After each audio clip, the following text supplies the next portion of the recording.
It has been a week, gentlemen. Has it? A solid week. Definitely has for me. Yep. Damn. I've worked exactly 1 day since we last spoke. Wow. Feels pretty good. That's right. I forgot you're taking your little vacation, huh? Well, this was just some leave Oh, okay. on a set of orders I was on. My vacations at the end of this month. Right, Which, right. For the audience concerned, we're probably going to have to skip a week that week. We may bookend the episodes. I don't know yet. That's to be determined because I won't be around. But this week, I worked one solid day, which means I played a lot of games, but not really. You played a lot of something. Yeah. No plural there.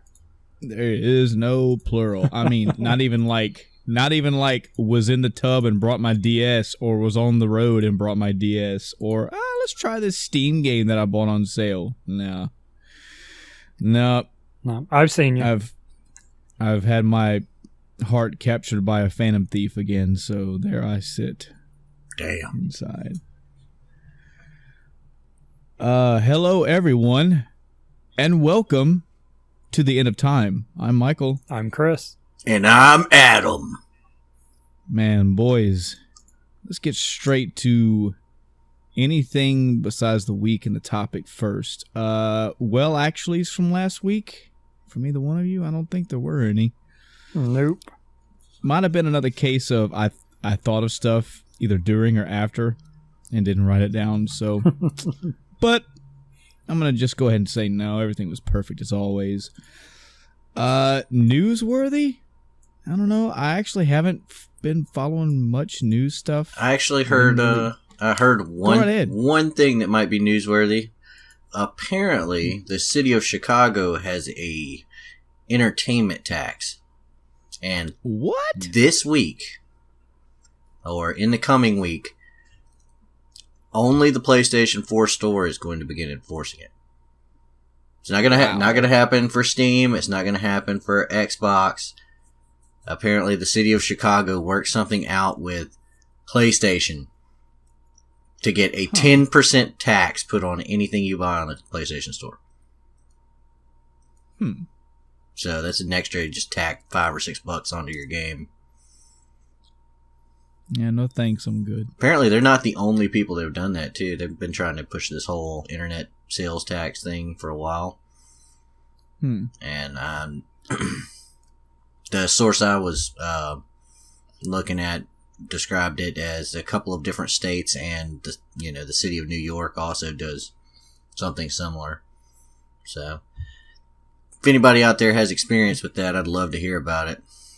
Yeah, definitely. I'd definitely like to discuss that, because I tell you now, internet sales tax, game sales tax, entertainment tax sounds silly, but if you had told me a decade ago, hey, they're gonna that internet you have, that high speed, quote unquote high speed internet that you have back in 2008, and they're gonna put a cap on it. Oh, you don't know what a cap means? Well, basically they're gonna tell you that there's only a certain amount of data you're gonna allow to be allowed to download and upload a month. Get wrecked, kid. I would have thought you were crazy. Why? That makes absolutely no sense. If you'd have told me 20 years ago in 1998 that you could download games and play them over the internet, oh god, I would have been like, "You're fucking high." This is good. This is good discussion. I don't want to hear that horrible noise right before I play a game every time. That would be so. I will fully admit right now, gentlemen, I had this discussion. I don't know if me and Adam had this or if it was me and I'm sure you and I have talked about this at some point because, God, we talked about everything under the sun game related. But I remember having a discussion with somebody years and years ago when the whole streaming video game nonsense was coming about. And at first, I was very against all this. Like having... even the DLC, like if you wanted changes, I wouldn't say changes, anything that was fixed, that was like a fix or a patch or whatnot, I understand that. But the idea of having all of your game all of your DLC, etc., downloaded to your computer, I was not for that at all. That was the small end. Take something, download it from the internet, put it on your whatever to have. I wasn't cool with that. And then it was, hey, yeah, you just don't even have the game at all. You just click a button and it streams the game to you. I gotta tell you, on that front, I'm still not 100% down with that. That idea does not sit with me very well. Now, I like DLC. I like patches. I like the ability to have things quickly downloaded. I mean, my PlayStation 4 alone shows all the crap that it just does it on its own. But oh man, I feel like this is almost an episode itself, physical media versus streaming media. I guess I'm just old-fashioned, but I still like the idea now and again of having physical media, even though my entire Steam library is straight digital. I think the difference is if you download a game, and this goes for consoles as well, the new ones that anyone that will let you do it. If you download a game to your console, you're basically downloading it to a hard drive, and it's there forever, unless your drive dies. And even then, you usually have a key where you can get it again. Mm-hmm. I don't know. I don't know how I feel about the idea of just having basically just a cable, and you just have it streaming. Like you don't have something to click, you don't have something to own, you don't have something to you can't touch the games on Steam. They're just on your computer. So it's not even that. Just, I mean, the good side of it is that it's ultra convenient. You know what I mean? The convenience has defeated nostalgia, I guess, because there was something magical about, getting a new game and you rip the cellophane off of it and you open up the instruction booklet, you're sitting in the back of your mom's car while she drives you home from the mall and you're all going through the instruction booklet like, oh man, look at all this. And you got really cool, unique art, Mm-hmm. Now that's paid content. You want extra stuff like that? I know one of my friends ended up getting Witcher 3 Collector's Edition, the one with the freaking statue. Mm-hmm. And yeah, that came with a bunch of stuff, a huge box. But I don't know. Part of me longs for that, the tangible part of gaming, where we had instruction booklets, and you could walk up and see your entire library sitting on a bookshelf or something like that, Yeah. Oh man, it was always fun having them organized, and then you'd get a new game and you have to redo the whole damn thing.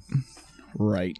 The physical media part aside, I think it's a fear of mine because I've done zero homework on, let's say, let's use a game that we know is going to be coming out soon. Let's say Devil May Cry 5. So I buy Devil May Cry 5. I own it. I don't own a physical copy. I don't own it on Steam. I own like a streaming coupon for it. It just says I have access to this game. You can access and play this game whenever you want. All right, so what is the download requirement to play this game at whatever you as a gamer are looking for? If you're that gamer that's looking for 60 frames per second, etc., and this game is, I'd say Devil May Cry 5 looks good, but I don't think it's approaching like realistic levels. We're not talking God of War PlayStation 4 here graphics, but it's new gen, it's current gen as of this episode anyway. And if you're trying to get that as detailed graphics as you can, what is the internet requirement for you? Like, what are we talking, megs per minute, per hour? Are we talking gigs? And the moment that you start talking gigs to me, almost regardless of what time frame we're talking about, I'm saying, well, now I can't do it because I have a data cap and I don't want to pay an extra $200-$300 a month to play games, Well, I mean, you also another point on this is take a game such as one of the ones I play, War Thunder. Mm-hmm. Everything about that game is digital. And the only way I have to prove that I've paid for content or that I have any kind of ownership over this purely digital, game is a username and a password. Right. And, of course I have, the lock on it and, whatever it's called, not activator. I can't remember. Just basically a little digital thing on your phone to verify, the account. But if someone was to manage to get a hold of my information and, destroy my account or get it banned or whatever, I'm out, however many, $100 I've spent on the game. Mm-hmm. So with that in mind, there's an added level of disconnect. Yeah. That kind of occurs whenever you have a purely digital game like this. If somebody was to just delete your PSN account, what all would you lose? If somebody was to delete your Xbox Live account, what all would your Steam account? Yeah. That'd be miserable. Somebody gets a hold of one of those things, it's over with. Yep. And I don't know. I feel there are times, and I mean, Chris, by all means, chime in on any of this, but I feel like there are times where I look at, hey, what would it be like? I think it would almost be like a hybrid situation to start out with. I don't think any console is going to come out and try to do this right off the bat. Isn't that what the Steam box was supposed to do? The Steam box was basically a streaming gaming service, and that if it is, that fucker tanked. Wasn't that the original idea for the Xbox One? No. The Xbox One had the sharing thing, but you also had always online was required and stuff, and that's what everybody complained about, was always online. Yeah, I couldn't remember what it was. PlayStation has their service. They're the one that, at least others may have it, but PlayStation's the one I really know about lately because I've been looking at it a little bit. It's like PS Now or something like that. Mm-hmm. And it's supposed to be streaming. But I am really curious, like Mike was saying, about what the footprint of it is, because to play the game at any sort of quality, you're going to have to download data locally. So they call it streaming, but is it really download part of the game before you play it and have, other parts of the game downloading as you're playing through? So when you get to that part, it just, loads up that part and then removes the old part. So you're constantly with like a 10 gig footprint or something on whatever device. This is a side topic. I want to put a curb on the, because I think this is an entire topic right here. I think physical media, in fact, it might be in our topics list. I have to go look at it, but it is. this is something that really bugs me right here. I've thought about this for years now, and I've slowly seen it creep in. And every time I see a news article, just using the data cap as an example, the internet used to be, if we're being super realistic, maybe back in the very early to mid 90s, the internet was basically a Wild West. I remember going to like MSN chat, and it was just the idea of chatting with people around the country, nay, around the world, with everything outside and around that I didn't know anything about and didn't care about. I'm pretty sure YouTube wasn't invented at that time. I don't even know if there were places for me to watch videos. There's no Facebook, no MySpace, no Amazon, no eBay. I get that the more the internet has grown and the more that the internet has become a center point in our lives, I get that because it's important that we all need it. But I've known that the more that we need this, the more and more the fucking commodification of all this, that's my word, I don't even know if that's a real word, but the commercialization, that the companies are out there right now, and probably have been for years, going, okay, how can we just get as much fucking money on this as we can? Oh, yeah. I feel like the data cap, to me, honestly, I want fellow technicians out there. I want actual I'd like for Cable One, AT&T, whatever people that were part of this process to email us and discuss this shit to make this make sense. When you tell me that I went from 56K to a DSL / cable modem with, for me, good enough speed, 12 gigabytes, whatever, or 12 megabytes, 50 megabytes of fucking blazing speeds of 100, whatever. That's awesome. And then you tell me, but wait, there's basically only so much that you're going to be allowed to do a month given what you paid me.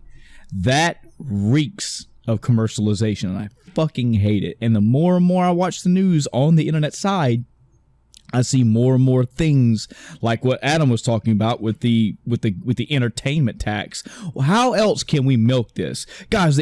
Everybody uses Facebook. Everybody uses YouTube.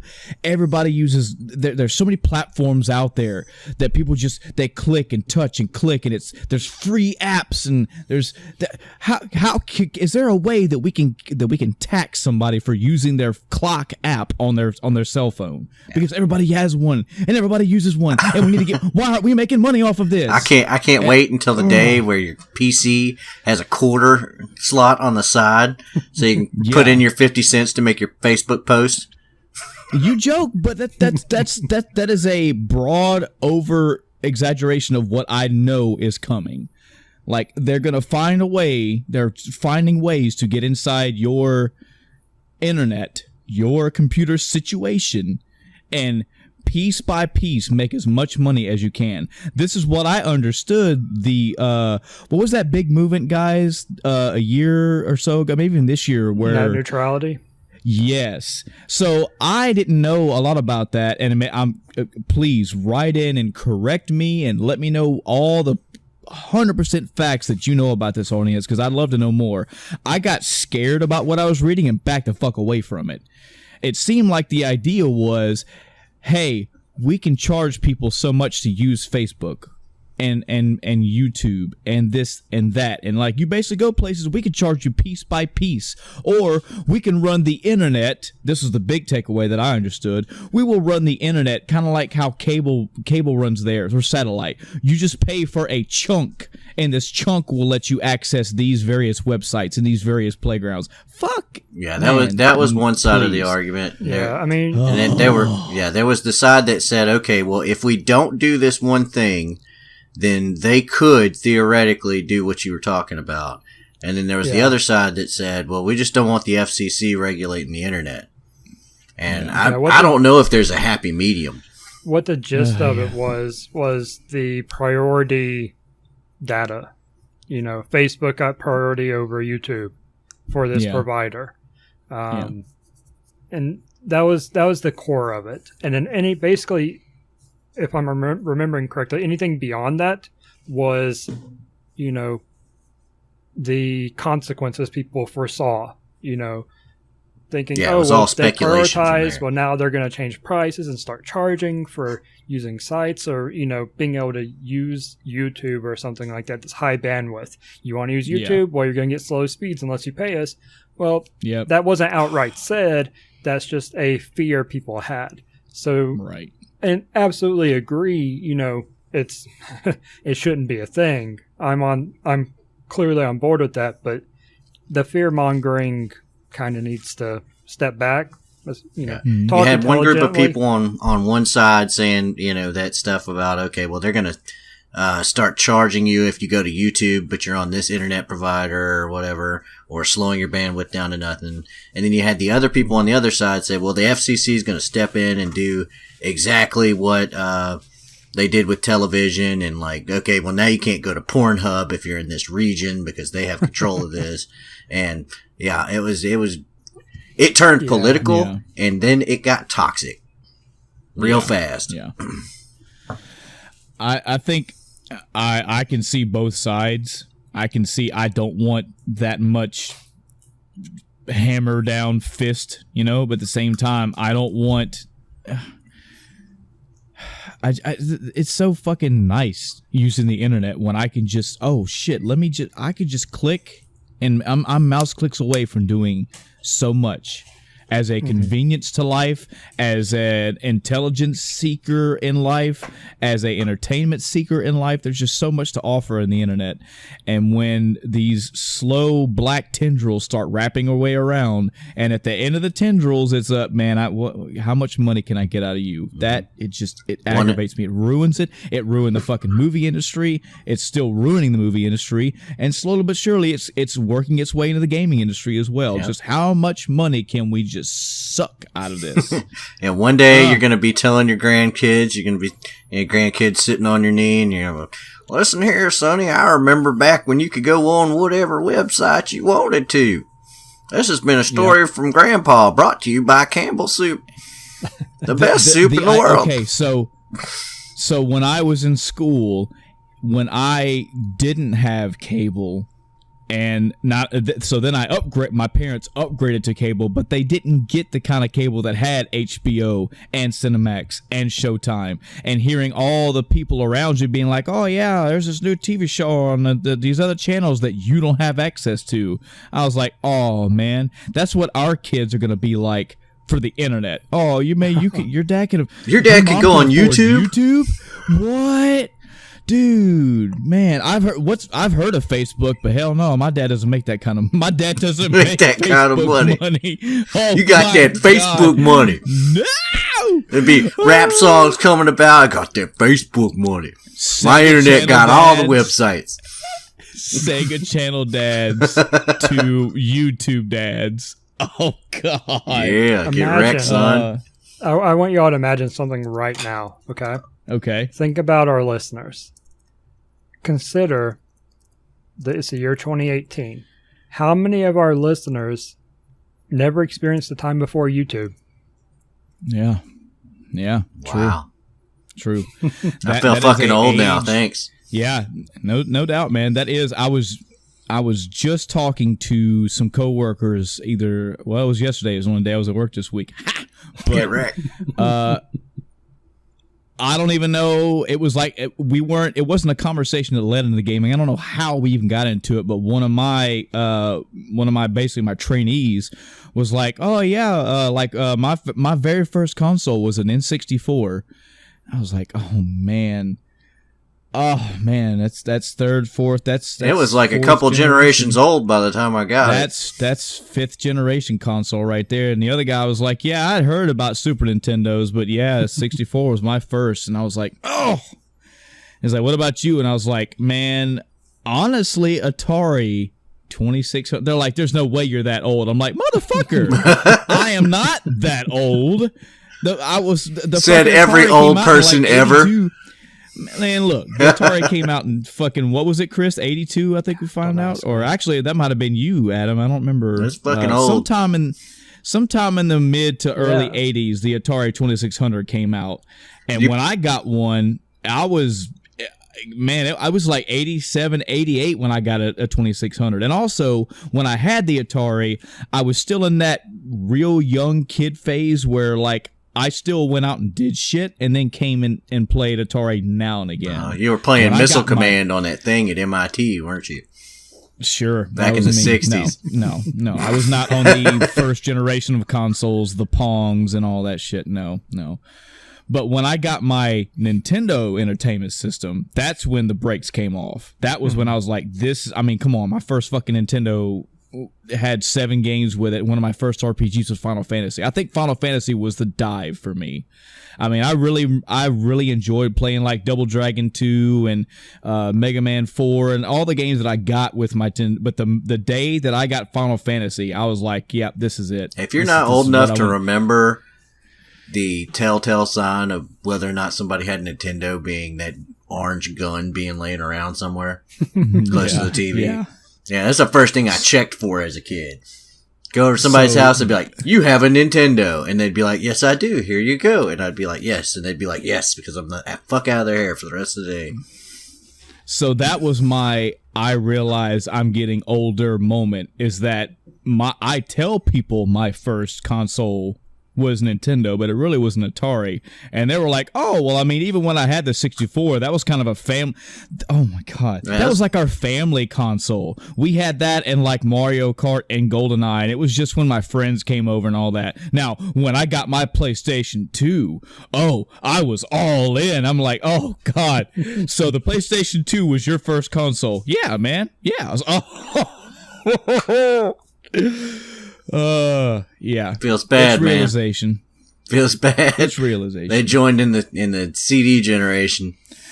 It's on to tell you the truth, Adam. The only reason why it's bad is I can. Me and you have went through this.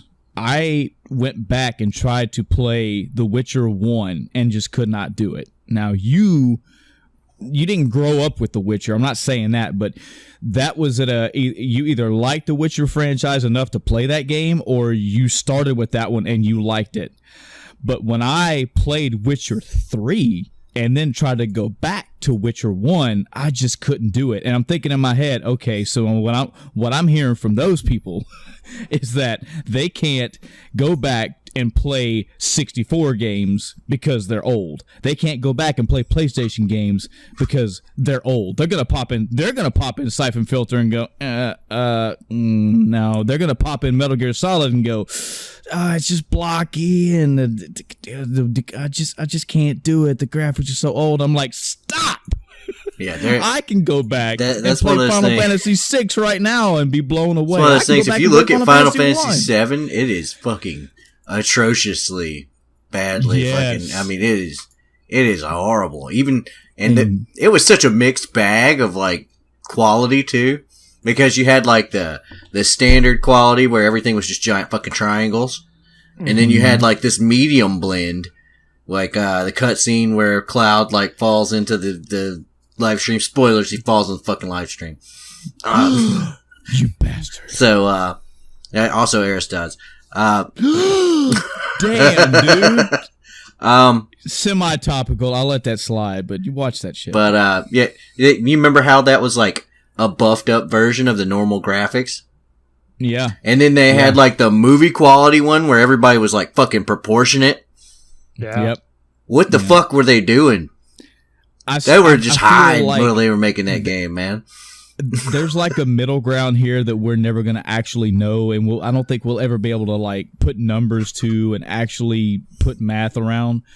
But I feel like it tears me to pieces that if I can find an average, and again, I have no quantification for an average gamer, but an average RPG lover that's never played those games. Like, yeah, I started with the PlayStation 3. It's like, all right, I got this RPG back on the PlayStation 1 called Final Fantasy. Oh, I've heard of that. And then report back 2 days later, yeah, man, I'm real sorry, man. I tried. I gave it like 3 or 4 hours, and the blockiness and the battle mechanics and the just clicking a everything's attack. just so dated, man. I had to click attack to make the thing happen, and there was a wait period between. I'm like, just please stop. Just stop. I mean, you have to understand, and I think I've said this before, either on the cast or to you, but you have to understand that PlayStation 1 is to current gen what the Atari was to the Super Nintendo. Yeah. And when you look at like 2D graphics and like the red square versus the fucking blue square on the screen, and that's supposed to be a tank battle. Okay. Yep. That's what the PlayStation 1 was to 3D. Yeah. When you look at today. Yeah. And it's like, oh, well, I kind of see what you're saying. I could play Atari games. Okay. I could pretend that red square meant fucking something. I was that guy. I would, Yeah. But kids today, fuck no. They go outside and play with their toys before they did that shit. Let's take this geriatric old man bus that you two are on, because I'm the young man of the group, and let's steer it somewhere else. It's really tearing my heart, because again, okay, so if I'm making that, if I'm saying that about Final Fantasy VII, ratchet it up and find somebody who likes RPGs a little better and tell them to go back and play Final Fantasy VI. Nah, man, I'm sorry. I really tried, but those graphics are like so old. Well, see, the thing is that Final Fantasy VI was 2D. Final Fantasy VI was 2D, and it was at the zenith of 2D graphics. Okay, so that's acceptable. That game ages well. But compared to Final Fantasy VII, does not. Do you? This is something that I would love to do. I'd love to, if I had the time and effort to do some kind of scientific study. Hell, a fucking poll would do it. But what would you rather go back and play, Final Fantasy VII or Final Fantasy VI? Just based on the graphics, the music, all that. I really hope, Adam and Chris as well, I really hope and pray that there are good enough gamers out there, or better yet, the game itself is so good, because fuck you, it is that good, that people can go, man, okay, so it was on a Super Nintendo, so what? The graphics are still good, the music's still good, the stories, that game holds up, and not that, man, that game is just so old. I tried. It's ow! I mean, do you think Chrono Trigger looks dated? It's Akira Toriyama art. I don't, but I'm saying I don't know, and I don't have a good enough gauge of the audience. I don't of not only our audience, but just I don't work around a lot of. You've lost touch with the younger generation, is what you're saying. So to speak. You're like, you kids, this isn't music. Turn it down. My military job, I don't really have a lot of turnover, so I pretty much work around the same people, and most of the people I work around are okay. They're either around my age, or if they're younger, they don't play games. Now, when I worked in my civilian job, my restaurant job, we had not because we had one as bad. It's just this is the nature of the beast. We had a turnover, and it was always young kids, and every other kid there played games of some sort. And back when I did work there, granted, this is I haven't been in this restaurant for like a year, I heard the typical stuff. I heard the PUBGs, I heard the Call of Duties. I heard that. It's very rare to find an Adam or a Chris or a Michael where they're like, yeah, let's fucking talk about Front Mission for a minute. Let's talk about the reasons why Chrono Cross was so worse than Chrono Trigger, etc., etc. It's normally like, I played Fortnite and I got to build some dicks, whatever. Yeah. So, in a sense, yes, I have lost touch, and that scares me, not because I don't care if I can't associate with a younger crowd. Hey, kids, you play games? Cool. What the fuck ever. Cool. Awesome. What I wonder is how far back would you be willing to go? And to our audience out there listening to this episode, if you are as of this recording, if you're in your 20s, let's say 18 to 25, how far back do you think you would be willing to go? Like, what generation do you think is like, yeah, nah. I'll tell you right now, guys, and I'd like you guys to give me a quick answer as well. I find that even though I started this whole lifestyle with the Atari 2600, I find it kind of hard to go back to that. I mean, I can go back to my Nintendo, guys, all the time. I do it yearly. But going one more generation back, trying those 2600 games or ColecoVision or whatever, I just, that's kind of where I stop. So I wonder, around their 20s, I wonder how far back you guys would be willing to go. What about you, Adam? Where do you think you kind of draw the line? Okay, well, let me clarify my reference first, because I told you that the PlayStation is to current gen. The PlayStation 1 is to current gen. What the and N64 as well, because PlayStation 1 and N64 were around the same time. The Atari is in a little bit of a different situation when it comes to something like the SNES. Because the Atari was the infancy of video gaming. Yeah. Okay. Yeah. And things to understand about Atari games. They couldn't get a whole lot of story in there. Yeah. Okay. The plots they looked at games as being a parlor trick kind of thing. You pop in a quarter and you fucking get entertained for 30 seconds to 5 minutes. Mm-hmm. And the home console was basically just a reiteration of that, or completely and utterly experimental. So, there's a lot of really shit Atari games out there. Yeah. Like utterly unplayable dog shit Atari games, and even the ones that weren't really trying to be just basic. I want to say If you go back and you ever heard of the Angry Nintendo Nerd? Yeah. Okay. You go back and watch his breakdown of some Atari games, like say Indiana Jones.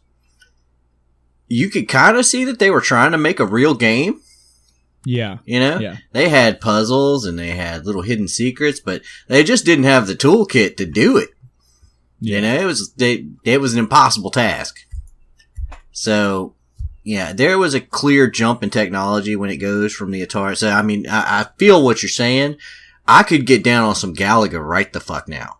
Because I don't need a story. I don't need, I could play Donkey Kong right now. Really? I could not play that tank combat game. That's a waste of my time. Okay, See, I could not play, like... there's a lot of games that I couldn't play. And if you go up one generation to the Atari 7200, you got things like, I want to say it's Pole Position is what it was called. Yeah. But they were like little racing games and stuff like that. They weren't terrible. I could get down on that for a little while. I wouldn't crack out on it all day. But I could crack out on Donkey Kong for a good long while, and I could crack out on Galaga for a whole day. Yeah, so there are a couple titles on the Atari. What I will about say you, were Chris? So, kind of similar to what Adam's saying, there are... I wouldn't say I have a firm cutoff. It entirely depends on the game. Because if it's a 2D game, I probably don't have an issue. I mean, period. 3D, that's where it gets rough. Certain 64 games. I say certain, most 64 games don't age very well. Yeah. That takes some being okay with to play. But sure, most of the Super Nintendo library, okay. Anything sprite-based, okay. Sorry about the cough. I think... Because I realize that's a very general question I ask. We're in the 8th generation? If not, I think we're in the 9th generation by now. So I get trying to lump every generation and ask where is your cutoff. I think that's very unfair. Very, very unfair, especially when the later, like the 2nd generation of video gaming was the 76,000 types of those game systems that were around, because the market got flooded. I think where mentally I'm drawing my line is that, okay, I've played a shit ton of Nintendo games, whether it was for 5-10 minutes and said, nope, I just don't like this, or it's too fucking hard, or I've 100% completed them. I've played a lot of Nintendo games. Okay. There's what, Chris, like 26,000 fucking Nintendo games out there. I haven't played them all. I have not. But if I was to sit down right now and say, okay, I'm just going to start going through the Nintendo library and just start dinging them out. Fucking bring it on Fester's Quest. Bring it on these weird, obscure games that nobody's really played or cared about. If I was to... I have never thought to do that for the Atari. I've never... Any Atari system, any of those 2nd generation consoles. I've never been like, hey, let me bust out a ColecoVision and just go bouncing around the library. I'm like, I don't really feel that. I don't feel like doing that. Let me ask you just a kind of a related but side note. Do any of y'all remember going out and purchasing an Atari game? No, I didn't have an Atari. Okay, I will tell you about all the Atari purchases I've ever made. Okay. My Atari was gifted to me by my grandfather when I was like 3, and it came with a crap ton of games. Yes. Yeah. And I no shit have a picture of me playing games at 3. But so we went and a couple years later, I was 4 or 5 years old, and I was like, I want to get some more Atari games, and the Nintendo had just come out, so the Atari games were like 25% of their original cost. Mm-hmm. Go to, we had like a KB Toys in the mall or something along those lines. And I rolled up into this toy store and I was so happy. My mom let me just go through and pick whatever kind of game I wanted. And I want to say it was a game that was it reminded me of Dig Dug. I said, that's what's coming to mind. I'm not sure if it was Dig Dug or like some like generic knockoff of Dig Dug. Yeah. Brought the fucking thing home. Goddamn thing wouldn't load. Now, mind you, I had 3 Ataris. I had the original Atari. I had the 7200. And I had all the freaking Ataris. Whatever one was in the middle, I can't fucking remember. Or if it was just a more modernized original Atari.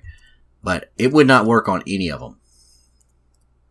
And each attempt required my parents to come in there and take the freaking thing apart and put it back together and then try it again. And then we went back to the store. I got the same game. I exchanged it for the same game. Said, this game didn't work. Okay, cool. Just pick out another one. Didn't work. Picked out another one. Wow. Didn't work. Picked out another one. Didn't work. Picked out another one. Didn't work. This is insane. Yes, until finally my parents said, fuck it, and bought me a Nintendo.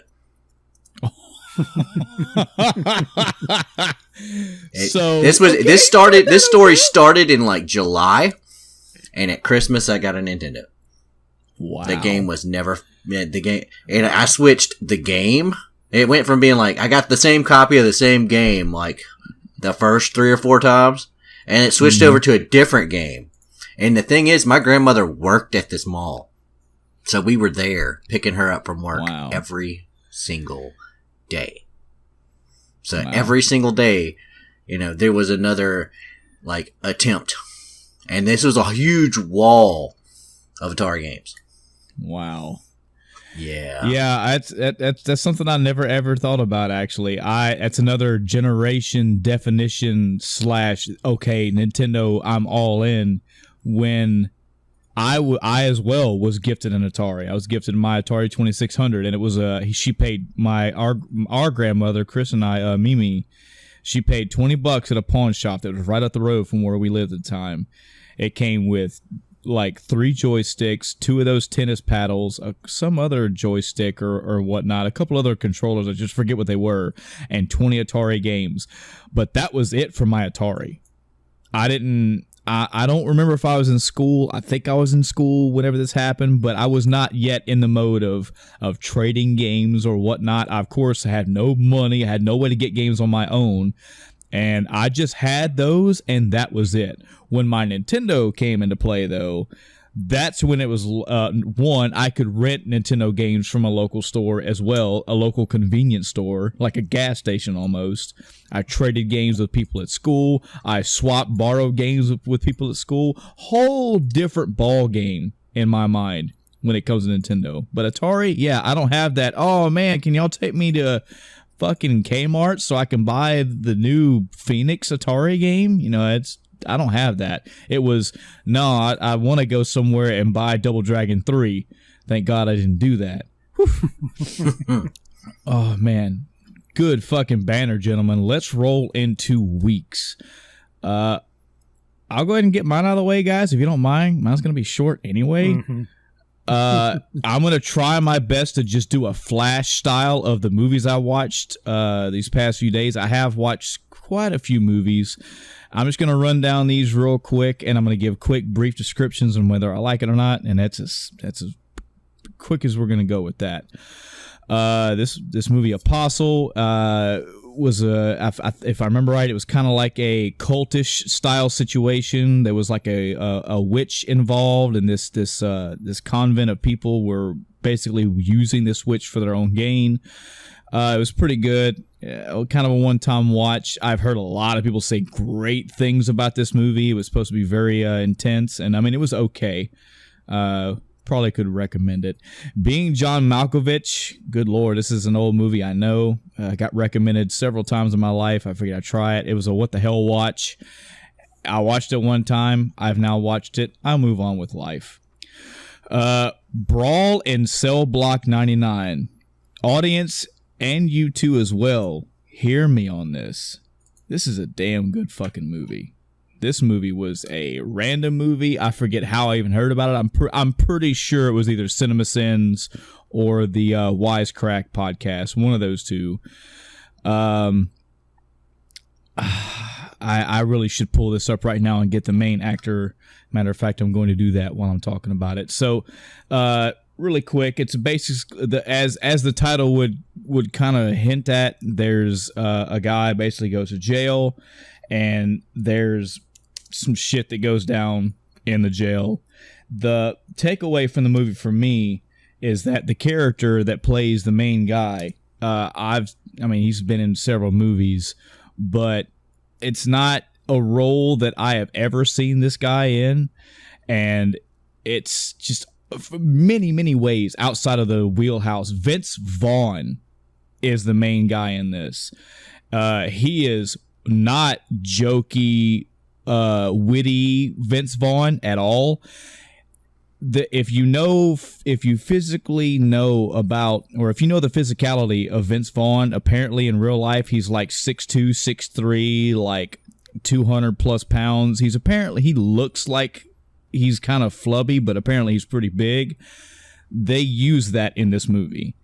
He's a guy that gets on hard times, and he gets sent to jail, and he makes some shit fucking happen. And I'm telling you, from his performance to what this movie was about, it was nothing what I thought it was going to be, and I was severely surprised and very impressed. Would highly recommend it.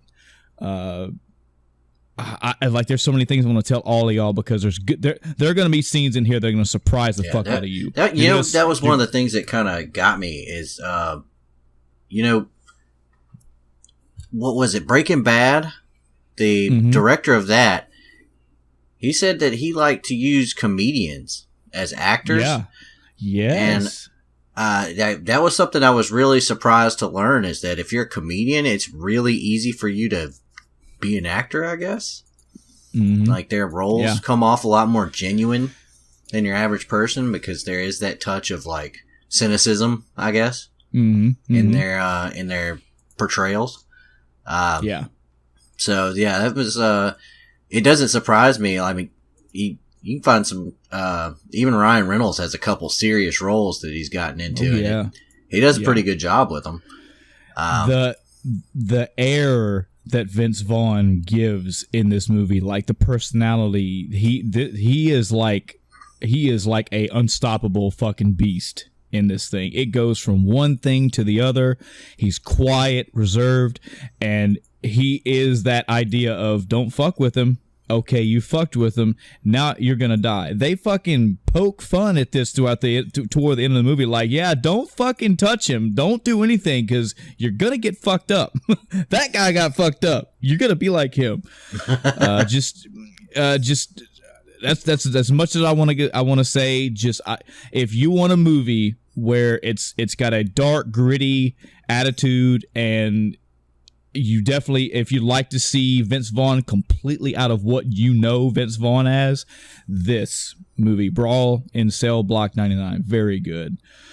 Game Night. This was a recent movie. It was a comedy. The idea was this couple, they kind of met up at a they do a lot of board games and fun card games and all that stuff. They meet up, they fall in love, they get married.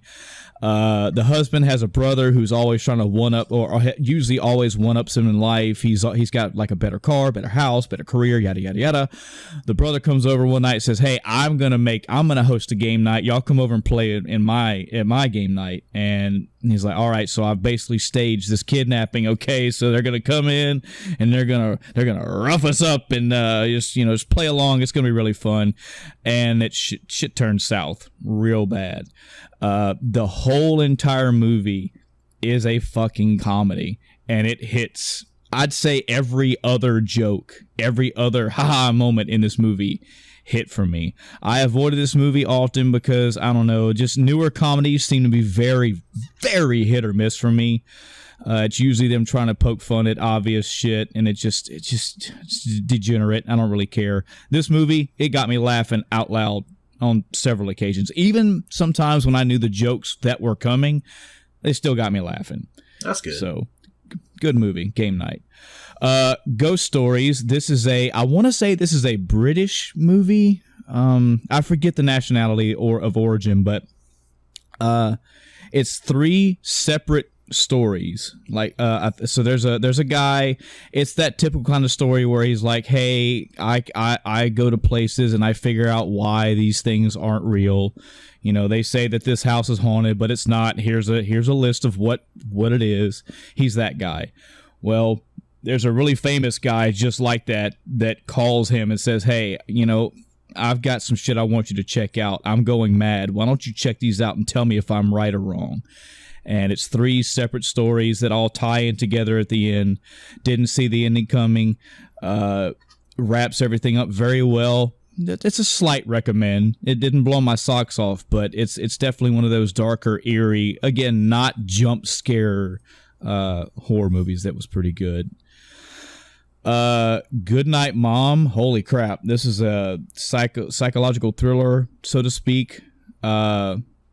Really quick summary. There's these 2 young boys that the movie starts out with their mother comes home from some kind of hospital thing. She has her face like completely wrapped up with bandages, and they begin to question whether or not she is their mother or not. And yeah, it gets dark. It gets really, really dark, this movie. Just for that tone alone, I would probably recommend this movie. Hell House LLC. This is also a newer horror style movie. Gotta tell you guys and audience as well, I made it about 15 minutes movie and turned this fucker off. I saw Get wrecked movie. I saw where it was going. I saw how campy and tropey the intro story was. And what sucks for me is something that you guys should know, an audience as well. I fucking love found footage films. I do. I've been a sucker for them ever since the Blair Witch Project. I love them. I am a sucker for them. They're just right up my alley. This is a found footage film. So, of course, I was like, yeah, sure. I mean, I've seen it all done 20 times, but maybe this one will surprise me. 15 minutes in, I said, you're not surprising me. You are fucking lame. Move on. Mandy. This is a Jack. No, not Nick. Not. Oh, good Lord. Chris, Adam, help me out. Played in The Rock. Crazy guy. He's the actor that's known for screaming and acting. Nicolas Cage. Good God, I'm telling you, today has been a day for me because I can't remember the bees. The goddamn bees. Okay. I don't even really know how to recommend this because this movie is a very atmospheric movie. If you've ever seen the movie Drive, and I can hear people screaming now, they go, whoa, this is not fucking drive down the road and listen to the pop music. No, I understand that. But the atmosphere that Drive tried to put forward, it's kind of what Mandy was going for. The premise of this movie, which really doesn't even kick off till about, I don't even know, guys, like 45 minutes in. Nicolas Cage and this very eccentric pretty woman are married. They live in this house in the woods. The lady's walking down the road one day and a van drives by, and apparently some fucking cult leader sees her and absolutely falls in love with her, kidnaps her. Shit goes down south really fucking fast, and Nicolas Cage goes on a Nicolas Cage-esque tirade of slaughtering these people. Not gonna tell you if he gets all of them. Not gonna tell you who all's involved, and not gonna tell you how good or bad it is. But this was a movie that I heard recommended because, and I quote, they just let Nicolas Cage be Nicolas Cage. We'll take a brief pause here and say, okay, let me tell you all right now, Nicolas Cage, to me, I don't treat him mentally the way memes treat him. Yes, he's had a lot of crazy, weird, out there roles, but if you've ever done some research on Nicolas Cage, he has autobiographies where he tells you, these are the roles I played in. These are the crazy, out there roles that people laugh at me at. Here is the 25-point list of the German like screenplays that I pulled this from. Like, he knows his shit, and he knows how to play his shit right. But for whatever reason, directors or writers or whatever like to pick him to be like, all right, Nicolas Cage, we want you to just be fucking stupid crazy. Well, this movie... He's just so good at it, man. Do that. He does it. He gets to be fucking wild out there. And then when you understand the subtext of why he's being the way he is, it like, yeah, it fits. I would fucking do that too. I would probably be as crazy, if not more crazy, if I was in his shoes. So yeah, pretty good. I was kind of on the fence with it because again, it was mainly recommended to me all the time. Anytime I've heard this movie recommended, it's because hey, Nicolas Cage gets to be crazy. Nicolas Cage. I'm like, man, sure. Let's see if you guys are just playing the meme. No, it's actually legitimately a good movie. I enjoyed it. I don't know why this one came across my radar. Puppet Master: The Littlest Reich. I think I've watched one Puppet. Yeah, I know, right?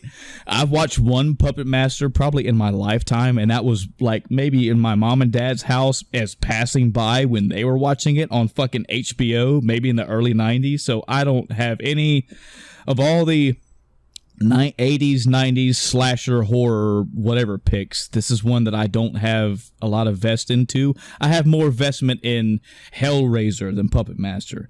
This one got recommended. I said, what the hell, why not? I'll just add it to the playlist of all these movies I'm watching, and I'll watch it.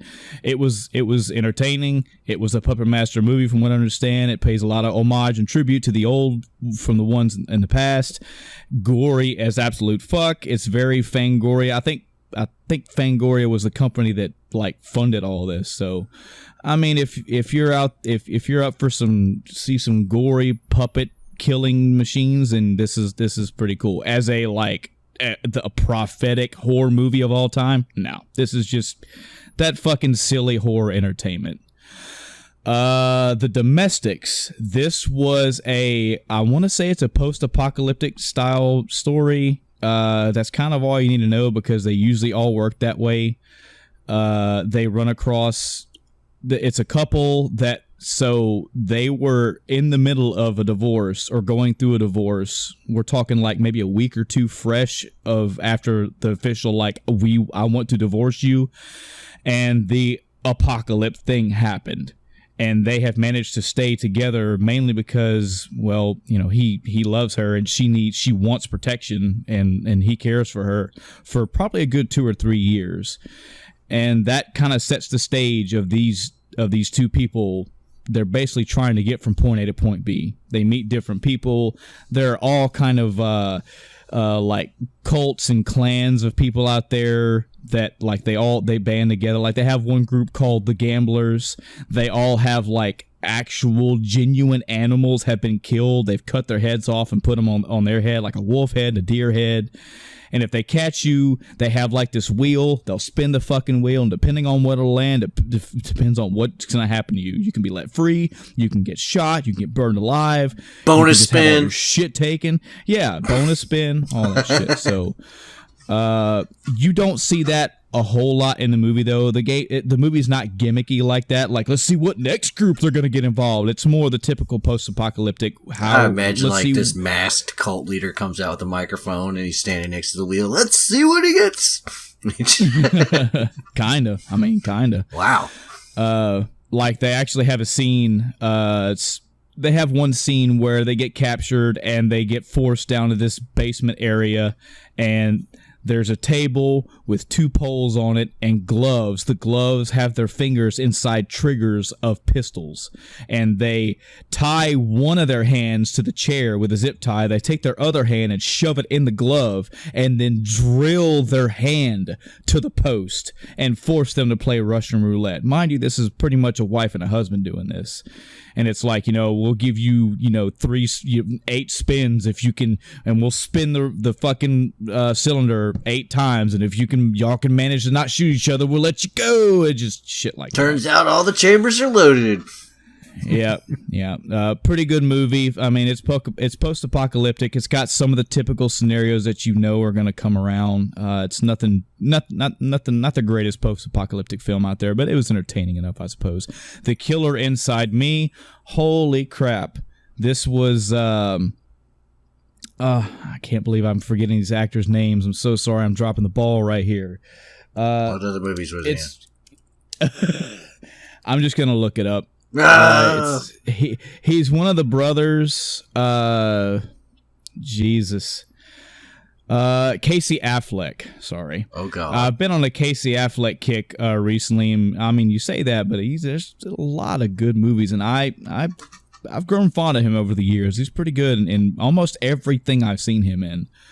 But the idea of this one is it's just another one that's kind of hard to tell everything without spoiling, because the impacts of the holy shit moments when these happen, I don't want to say those, but it's kind of set in maybe in the 50s or 60s. I'm probably lying of the actual place, but I want to say it's out in Texas. There's just it's not a Western situation. It's just old school Texas. There's these cops and sheriffs and whatnot, and Casey Affleck is one, and there's a bunch of inner city turmoil and backstabbery and political nonsense going on. There's a lot of shady, underhanded, pay under the table shit going on, and Casey Affleck falls in love with this hooker that he was supposed to drive out of town, but that leads into a huge fucking turn of event in the movie. And he also has this girlfriend that he's been fucking, but he don't know if he wants to marry or not. And then later on he says he will, and that turns into another huge what the fuck moment.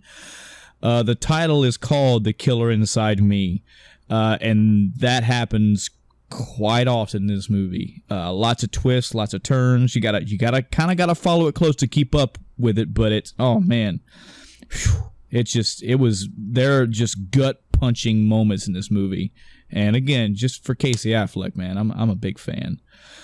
Only got a few left, folks, I promise. Rules of Attraction, I think this was an early 90s movie. I watched it. I don't remember a whole lot about it. I think it had some cinematography done that people would like it would play a scene forward and then play it back with you having all that knowledge, and you could pick out things. It's a decent story, I suppose. I don't think it even really had a true ending to it. It had some cool, interesting moments in it as far as directing and movie going, but nothing that blew my mind. They Live. I can't believe it took me this long to finally watch this fucking movie. Wow, really? Yeah, really. So this is gotta be a early or a mid to late 80s movie starring Rowdy Roddy Piper. Rowdy Roddy Piper. Holy crap. And I'm telling you, for what it is and for what he is, he fucking acts the shit out of this movie. But the idea of the movie, if you don't know, and believe me, I understand if you don't, this is a very, very old school movie. There's basically, I'm pretty sure they're aliens. They're on this world, and they have disguised themselves as humans for a long, long time. A group of people have known that this has been going on. They've been trying to figure out how to expose them to the world. They have developed these sunglasses. If you put the sunglasses on, you can see them. And they get raided and killed and destroyed. Well, Roddy Piper comes across a box, puts them on, and slowly, and I mean this is a very slow moving movie, sees this shit.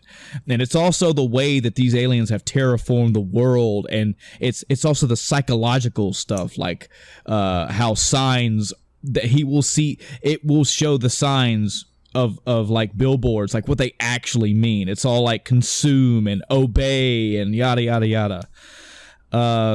Kind of generic as it goes on. I mean, it's aliens and they try to expose everybody or expose aliens. The aliens are trying to expose people. That's why they've got to be stopped. Roddy Piper and Roddy Piper just clotheslines all of them because he ain't down for that shit. It was entertaining, I tell you. It wasn't groundbreaking as well, but I'm sure back in the day it probably was. So I watched it finally. That was like Casablanca of the 80s right there. I guess so. Three Identical Strangers. This was a movie / documentary. I think CNN did this. Premise, real simple. A guy goes to college. When he gets into college, everybody around him is smacking him on the back saying, "Hey man, good to see you again." He's like, "Hey, thanks. I've never been here before." And they're like, "Hey man, welcome back." He's like, "No, I've never. This is my first day." Come to find out, he has a twin. His twin went to that college, and he meets a twin. Doesn't stop there. the fact that these two twins meet up makes the news. And on the news, another, I don't know, 400, 500, 600 miles away or whatever, a couple or family, whatever, realizes, hey, they look just like you. So it's not twins that find each other. It's triplets that were separated at birth. They find themselves. That's how it starts. And then it starts swirling into, okay, well, why were these triplets separated at birth? Why were they never told that they were triplets? And there's some other side-winding story of how all that happens. And Roddy Piper comes out with the aliens. Yep, and clotheslines them. Yep. He uses the triplets as baseball bats one by one. It's more of a documentary than a in-your-face movie with a solid conclusion. I think they tell a little bit more at the end of the movie, like where it's gone since then. But it was interesting. Just the idea of having like a twin out there and you being thrown back into their mix, and then finding out there's a third. Like, it's pretty crazy. And you know what? I think I may have gotten a name mistaken. I think actually To Die For was the movie I was talking about earlier that that it was like whatever. I'm really forgetting because it come a point where these movies kind of blur for me. But that's honestly, I'll figure this out once this movie fucking opens on my end. But that was it for my movies. I haven't really watched any other TV shows. Chris and Adam, I think... Mm-hmm. Did I mention last episode about a show called Trauma? Does this sound familiar? Nope. Okay. I don't remember it at all. So that was the other thing I watched. I won't take too much longer. It's a 3-part miniseries, which is thankfully awesome because when I discovered this, I saw 3 parts and I was like, oh great, if I get interested, holy crap, I'm gonna have to wait. And I watched the first episode and was very fucking all in. And luckily it was only 3 parts. I am talking, just for anybody out there that goes to research this, I actually don't remember if Trauma, the one I'm talking about, was a Netflix series. I don't believe it is. But if you're looking for the one that I'm talking about, apparently there's a couple of them out there. This is the 2018 3-part miniseries. This very fucking good show. Very good story. Very good wrap-up. Just captured me from the first episode. So, kid goes to a diner. For some reason, unbeknownst to you at this early stage of the series, the kid gets stabbed and goes to the hospital. Okay, a surgeon who is celebrating his birthday or whatever gets called in, and he's like, "Yeah, I'm the top trauma surgeon in the area. I'll be there. I'll do it." And he comes in. Of course, the parents get called in as well. The parents come in and the dad's halfway freaking out. He's like, "Where's my son? Where's my son? Let me see him." And blah blah blah. He busts in the room, or what? Well, it doesn't bust in the room, but he talks to the surgeon. He busts in the room, and there's Roddy Piper waiting on him. He talks to the surgeon, and he's like, "Look, what's going on?" He's like, "Look, your son has been stabbed, but hey, we got it under control. The bleeding is not this, it's not that. Like he's like, well, can I see him?" He's like, no. I'm working. He's about to go back to the operating room and yada yada yada. We'll fix it up. Everything, you'll be fine. He'll be fine. He's like, okay. Well, he tells the dad that it's only going to be like, give me like half an hour and I can definitely give you a report. Well, half an hour goes by and there's no report. And 45 minutes goes by and there's no report. The dad's like, look, man, like detectives come in and talk to him, and he's like, look, I don't know what's going on. Well, does your kid have like any problems? He's like, no. It's like, look, I'm not answering your questions right now. My son is back there, and I was told like 15, 20 minutes. It's almost an hour now. What the fuck is going on? So he goes back there, busts in the room, and the surgeon is there operating still on his son. But now the surgeon's very panicked, and the guy's like, dude, what the hell? You said my son's fine. He's like, what? Look, I need you to leave. We're working on your son. Yada, yada, yada. He's like, no. And he just sees this panic look in his eyes, and they finally get the dad out of the room. 20, 30 minutes later, the surgeon comes out and is like, your son passed away. The dad does not let go of this. The dad does not let this stand. His son is dead. The surgeon told him he was going to be fine. The son is not fine. The son is dead. And the surgeon tries to explain to him, hey, he got stabbed. Given the given the size of the wound, we didn't know how big it was going to be till we opened your son's heart, and then we did. It got worse. And it's just it's so much back and forth in this first episode. Like, look, you need to explain this to me. Why you said my son will be fine, that you have it under control. It's not like you basically made me feel like it was a small cold and you sent him home for medicine and now he's dead and he won't let it go. That's the first episode, and it just keeps going and going and going. It's only 3 parts. Each episode is only about an hour long. The cinematography, the direction of the movie, the show, everything about this, very appealing. And again, it's only 3. So if you don't even like about the first, you're only missing out 2 episodes. But if you like it, you only got 2 more to go. Wraps up very good. Very awesome. That's on our video game podcast, guys. That's actually kind of it for me, because the only other thing I've done in actual gaming world is play Persona 5. I'm still working through it. As of this right now, I am on 1026. Adam hasn't played this yet, so I kind of want to keep it as spoiler free as I can. But for Chris, I'm at that part where Akechi's making his play. He's like, hey, I know what you guys are, and I'm gonna, So again, for those that have followed me the past few episodes, I've already beat this game. I put 270 plus hours into it. I am actually using a guide this time solely for the purpose of actually doing the trophies, which is good. It's actually helped me I've only found a couple extra things that I didn't do on my own. Like I found a couple extra areas to go to. And there's other simple little ones. I think there was only like 7 or 8 trophies I did not have, and a couple of them were really basic trophies, Chris. They were like, hey, go drink all the drinks out of all the vending machines. You get a trophy. I'm like, wow. Well, of course I didn't do that on our first playthrough. I didn't think to do that. That's just a funny little thing.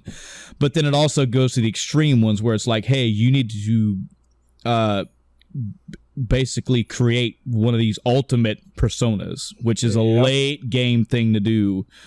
There's also the social confidants. I didn't have every one of those maxed out.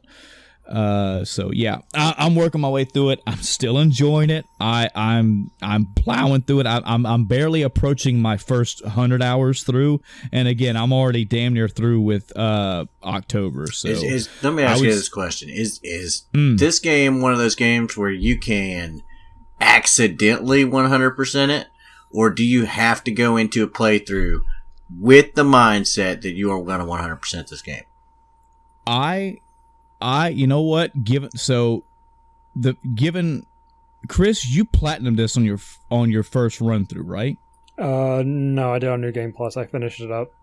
Oh, well, okay, well, because there are missables. Yeah, right, there are missables, and even the guides will tell you, Adam, that if you want to platinum the game, you can't actually platinum until New Game Plus. You have to go a couple more months in a New Game Plus.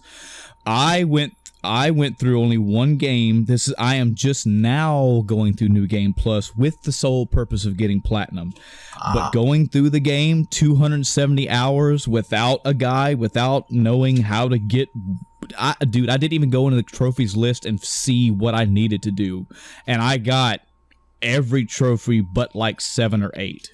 Like I got 60 to 70% of the trophies without trying to trophy hunt. Well, aside from the things that you have to do in New Game Plus, do they have anything that when I say you have to go into the game with the mindset that you're going to 100% the game, is it like Suikoden 2 level where morning 1, day 1, wake up, start sprinting? Well, I'm gonna tell you, I don't know, not really. Because you remember Clive's Quest and Suikoden 2. Yeah, I do. The thing about I almost said Suikoden right there. The thing about Persona 5 and 4 and 3, actually to some extent, is that it's gonna take you a couple days, well, probably a couple weeks, and I'm talking about in-game weeks, to for one, if you're brand new, it's going to take you a few weeks in general just to kind of get how the fucking game works. Like, okay, what do you guys want me to do with what I have available?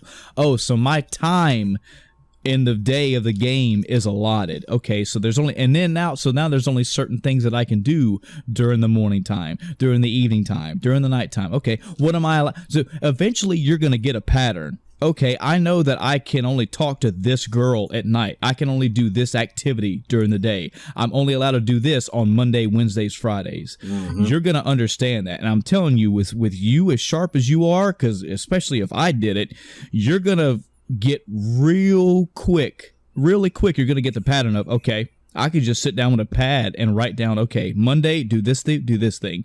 And then at night, do this. Tuesday, prep for this, do this in the morning, do this in the afternoon. Sunday, sleep all day.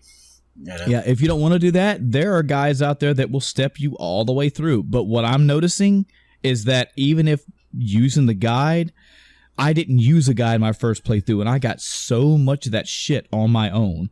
But even if you don't use a guide, most of those guides will tell you, hey, if you do use our guide, you've got quite a few days of playtime. So if you fuck up this day, just move your calendar up.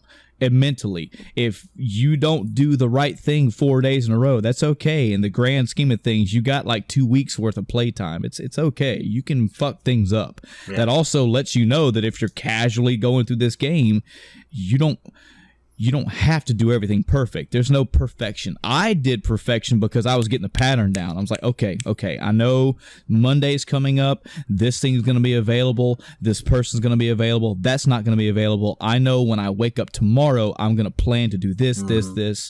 It even sounds like work, but oh my God, I promise you it's not. No, I've played games like this before, but the thing I just wanted to verify is that you're not going to run into situations where, oh, yeah, you spent way too much time doing this thing. This thing is completely and utterly unavailable to you. The window is not like a casual window. It's like you needed to beeline from this point to this point or you missed it. Sorry, buddy. Yeah. And it's not as extreme as that, but there are things that you can only do on certain days, certain times. Because the game's, based on a calendar system. So, like, the one Mike was talking about where you have to get all the drinks from the vending machines. Well, you can only get certain drinks on certain days of the week, certain months out of the year. So, if you don't do it on one of those days, then you miss it until New Game Plus. And I didn't do it until New Game Plus. Yeah, and I'm doing mine on New Game Plus too. And again, if we're focusing on drinks, the drinks are fucking nothing in this game. Yeah. But just using it as an example. Now when I do play it, I'm gonna get the drinks. If there's anything I remember about this game, it's gonna be I've got to get all the drinks. Yeah. Everything else you tell me, right the fuck out the window. I'm gonna get the drinks. That's gonna be the thing. Okay. That is such an off-key trophy to go for anyway, even if you're trophy hunting. What you mentally need to prepare for is it's going to seem like this shit is overwhelming. Take a confidant, for example. The purpose of ranking up in a confidant, which means I talk to Adam. Adam likes me a little bit more. On a scale of 1 to 10, I went from 0 to 1.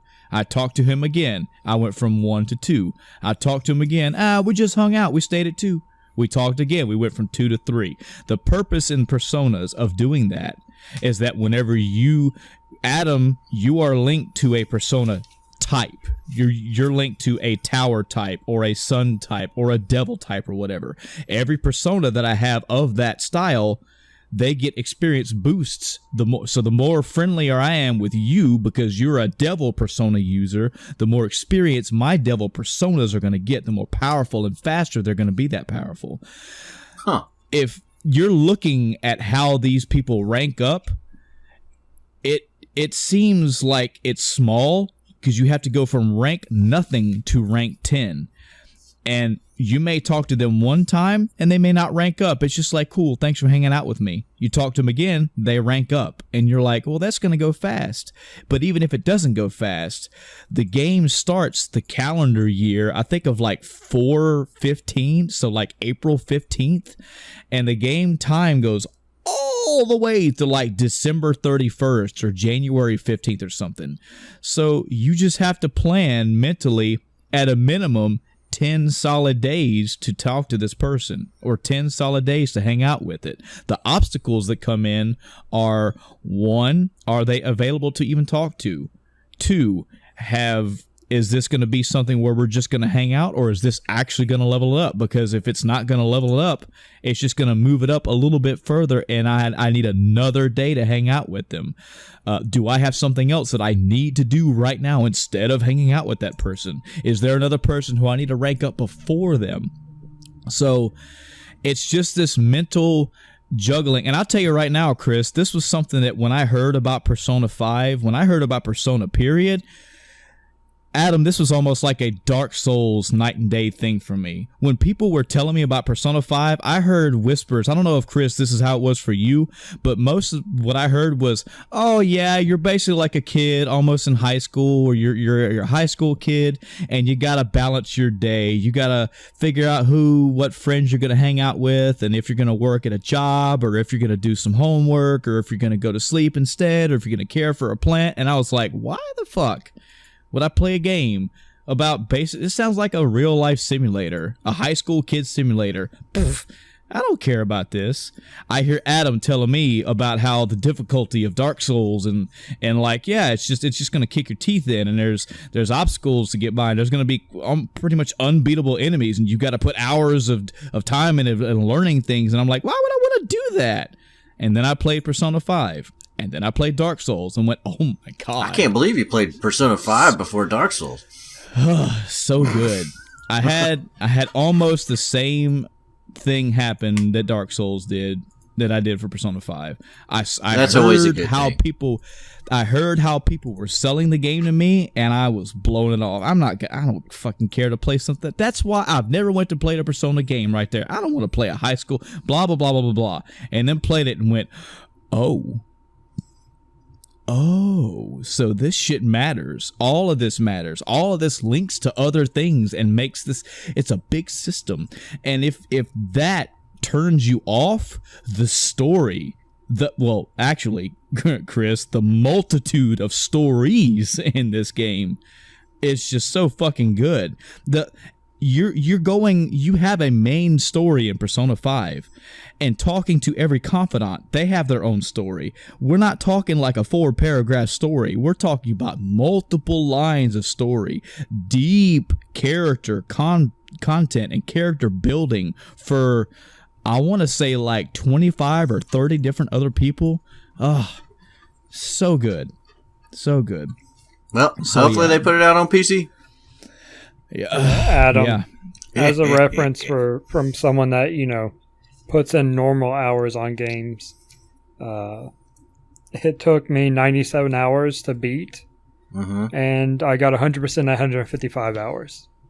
Yeah. That's not too bad. Yeah. So it took me another nearly 60 hours after beating it to 100% it. Yep. That's two good, I'm telling you. 2 good RPG playthroughs right there. Yeah. So worth it. Like I said, I've already played this game. I already beat this game. I already know what the stories are. I'm getting a little bit. What I'm getting now extra is a little bit more content with either confidants that I didn't go too far with, or confidants that maybe I only got 1 or 2 ranks in. I'm like, oh, this person's story is also very deep and very thorough and very awesome. And even if I'm not, I'm just enjoying the game. Adam, you know how when me and you used to talk about South Park, and I was like, man, I don't know, the South Park show is whatever, and you were like, Mike, hush, listen to me. The gameplay in South Park is part of why that game sold so good. The gameplay of South Park is going to be what you take away. And then I played South Park, and I was like, yeah, you're fucking right. I like how everything was a joke. I like all these things that this game does to just light up things about RPG gameplay. I like that. You're going to get that from Persona. Chris can back me up 100% on this. When you play Persona 5, when you go back to another RPG, another turn-based battle RPG, you're going to be like, man, wow, Persona 5 just fucking put money and time and polish all over this game. It's just it's built so good. Just gonna shit all over Final Fantasy VI, which I play immediately after this. I forget what game I played. Our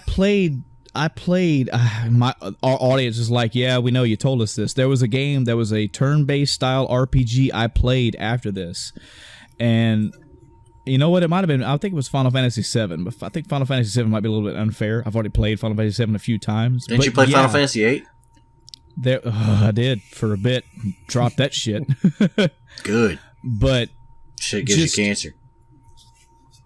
There is so much quality of life, and I can attest to this on two fronts. Not only on the front of going for Persona 3 and 4 to 5, so quality of life advancements and just things that Persona 5 did to make its gameplay and game style better, but just from other RPGs. Like, it has so much tuning to it and so much quality of life / good game engineering in it.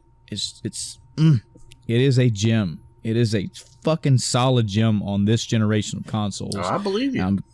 I'm slowly making the point of it being a fucking gem, full stop. But so yeah, that's me. I'm working my way through it. Probably the next podcast or two, maybe the next week or two, I'll finally have everything. There are some trophies in there that are going to take a little bit of extra work, like getting all of the personas themselves. There's going to be a lot of back and forth of part grinding and part fusing to get the personas that I want, but I'm in it. I have no problem, none whatsoever. As a point of fact, my first playthrough through Persona 5, I didn't do any of that shit. The options were there, and they kept unfolding, and the envelopes kept blowing wide open, like, hey, now you can use this to make these higher personas. Man, I basically went through with my basic ones and did just fine. So the fact that I'm now going through and trying to get a trophy to do it means I'm forced to do it, and I don't mind being forced to do it because I didn't do it the first time. So now I get to experience what it was. Is it going to be a headache? Is it going to be a pain in my ass? Is it going to be cool? I imagine, because I've only got 63% of my Persona 5 personas. There's some that I've never seen before. Yeah. So yeah, it's going to be interesting, and hopefully, I haven't looked too far ahead in the guide, but hopefully I can start doing this early enough to where it will make the final battles a little bit. Hopefully it'll make them different. Persona 5, such good stuff. I can't believe I talked that long on a game I've already beat. Jesus Christ. Chris, how's your week been, brother? He spent it listening to you tell yours? I guess so. I guess so. We're now approaching the middle of November. Thanks, Michael. Yeah. And I was looking back to my notes, and I finished 100% of the game back in April. So yeah, it's been a while since that, so I had to actually go back and look at my notes. Yeah. So for my week, not a whole lot on the game side. Fallout 76 still doing beta stuff. I didn't participate in any of them. And something sort of news related, I did see a post on the Fallout Facebook today saying that 76 was available for preload on Xbox One. I mean, there's like 5 days until it comes out, but I wasn't able to preload it. So I don't know what's going on with that rollout. But hopefully they get squared away soon. And hopefully I didn't screw myself by uninstalling the beta. Because I think it might be over as of yesterday, or it might go through this weekend. I don't remember. I'd imagine it would be already over because it's getting too close to release. Yeah. But yeah, so I uninstalled the beta, so I had room for the actual game. Because my Xbox One is so full, even when I upgraded to a terabyte hard drive. Mm-hmm. It's ridiculous. I also, talking about games I haven't played any more Destiny 2, even though I completely missed the Halloween event. I wanted to do that, and I didn't. I just haven't. I have too many other things to do and play that I can't just go back and grind and in Destiny 2 right now. I still need to finish story related content. I beat the main campaign, but there's still that, post campaign, not quite end game content to go through, and I haven't done that yet. But yeah, so I want to play it. It's not that I don't want to play it, but I got to prioritize. You know how it goes. Yes. We are adults, we know.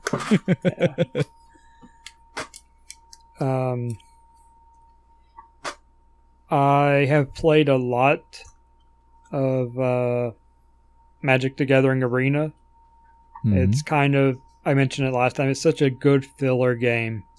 Like, I'll get done with work and I'll be like, all right, finally I can do something else, and I'll load up Arena, play a couple of games, and, eat dinner and then play a different game. An actual, a full game, in this case, Red Dead. But it's kind of balanced out to where I try to get 5 wins a day and then call it there, because that's kind of the point where I draw the what's the word? The time versus reward ratio. 5 wins is pretty much that mark, because the daily win rewards, that's where that drops from 100 coins and then a card to 50 coins and a card on the next one, alternating between, like I mentioned.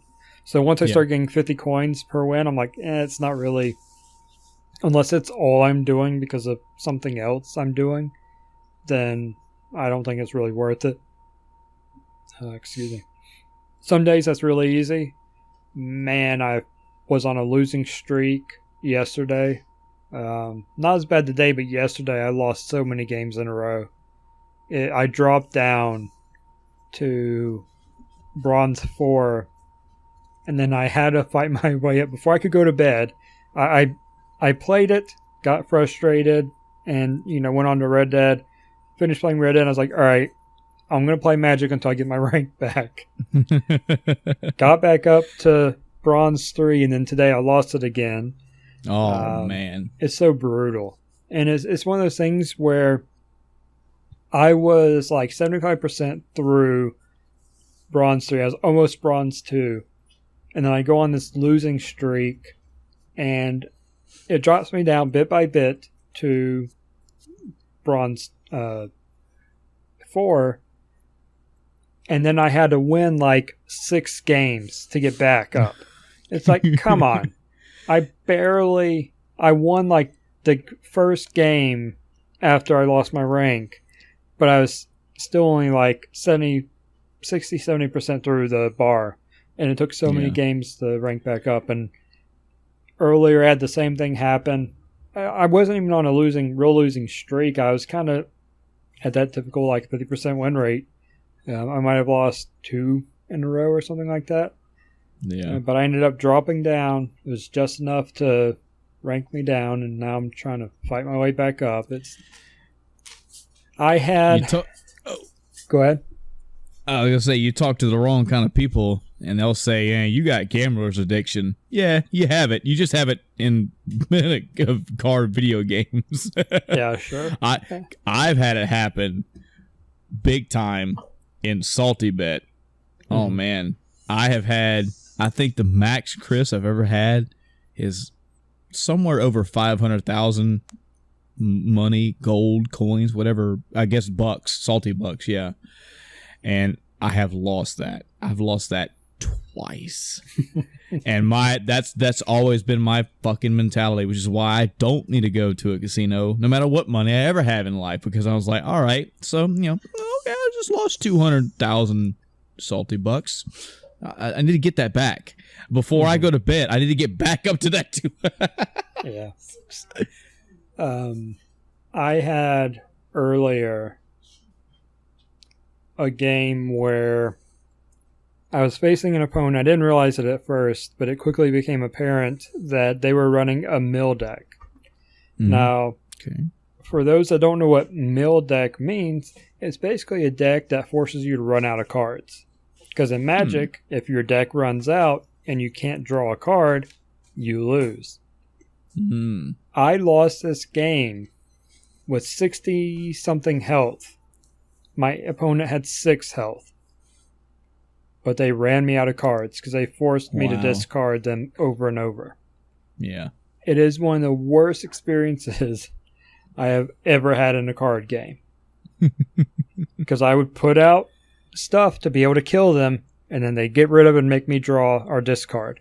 I'm like, great. And I probably could have won it, but I accepted drawing some cards later on that I had the option. They played the card that caused me to draw, but I had an option of whether or not to accept it. And I took it because they had just wiped out my board, and I wanted to maybe buff my mana up, but it was the wrong decision to make. And if I had a couple more turns that cost me, I might have won it. But having over 60 health in a game where you start out with 20, I was dominating otherwise, and it was so miserable. But yeah, I'm still enjoying it. I was looking at it, the coin cost of things and whatnot, and like the big draft thing costs 5,000 coins to participate in. And that I've been buying packs, but I probably should do the draft, but it's kind of an intimidating thing to do because you're having to build a deck, out of random card packs. And if you don't know much about the cards that are going to be available, then it makes it pretty difficult to build that up and have a cohesive deck in the end. I've done one draft. I think I went like 1 and 2 on it or something like that, maybe 2 and 2 or 2 and 3, whatever the loss count is. So I didn't make my, entry fee back at all, and didn't really enjoy it a whole lot. The biggest thing was I got all the cards from the deck, because whatever you select from the packs in the draft, you get to keep, which is good. So overall, it was net profit as far as that goes, but for enjoyability, not so much. And I think I might be getting to that point where as I got higher up in Bronze 3 because of how wacky their rating system is now, I think I'm getting to the people that are, actually building decks. Like that mill deck, that's not a standard deck at all. That's something someone built and was working their way up with. I'm still using one of the decks I unlocked, the first week of playing, and because that's the one that works best for me. Right. I don't know. It's good times and bad times. Overall I'm having fun, but it can be very stressful at times, and I'm kind of on that downward slope where I'm like, all right, I was having fun until I lost 8 times in a row. Now I'm not motivated to keep going. Boy, yeah. First-person shooter life for me right there. Yeah, exactly. Same type of mentality. But it's still a good time waster. I say time waster. It's still fun to get a game or two in from now and then. I don't even think I got my 5 wins today. I think I got like 3, and that was after some losses. Hence my rank down. But I don't know. I probably won't finish it tonight since we're doing this, but that's fine. I have enough coins to do a draft. I just have to psych myself up to the point of doing it. The other game I've been playing is more Red Dead Redemption 2. I've put 26 more hours into it since last week. And I'm up to 76% of the story done. I actually today decided to take a break from story and actually try to upgrade some of my equipment, and this is where some of these systems in the game are a bit much. We talked last week about how, it's intended for a certain audience, and if you want that authentic, Western type feel or that immersion into the world, it makes sense. But in general, it's a bit much. In particular, to upgrade equipment, you need a lot of pelts and hides and stuff. You have to hunt. There's always animals around. You run from mission to mission, you encounter them. I run over all kinds of animals in the road all the time. But their pelts aren't usable because you maul them with a horse, or you blast them with a shotgun. Also not good for the hide. So you have to kill all these animals in a certain way. And not only is it, okay, you just need to, it's not like, oh, you just need headshots and you're fine, which is typically kind of, unless you need the skull or, something from the head, that's typically all you need. The body's fine, but not in this game, no. If you use the wrong weapon, shoot him in the head, the rest of the body's still screwed too. Wow. It's very frustrating, especially trying to have the weapons out that you need for what you're hunting.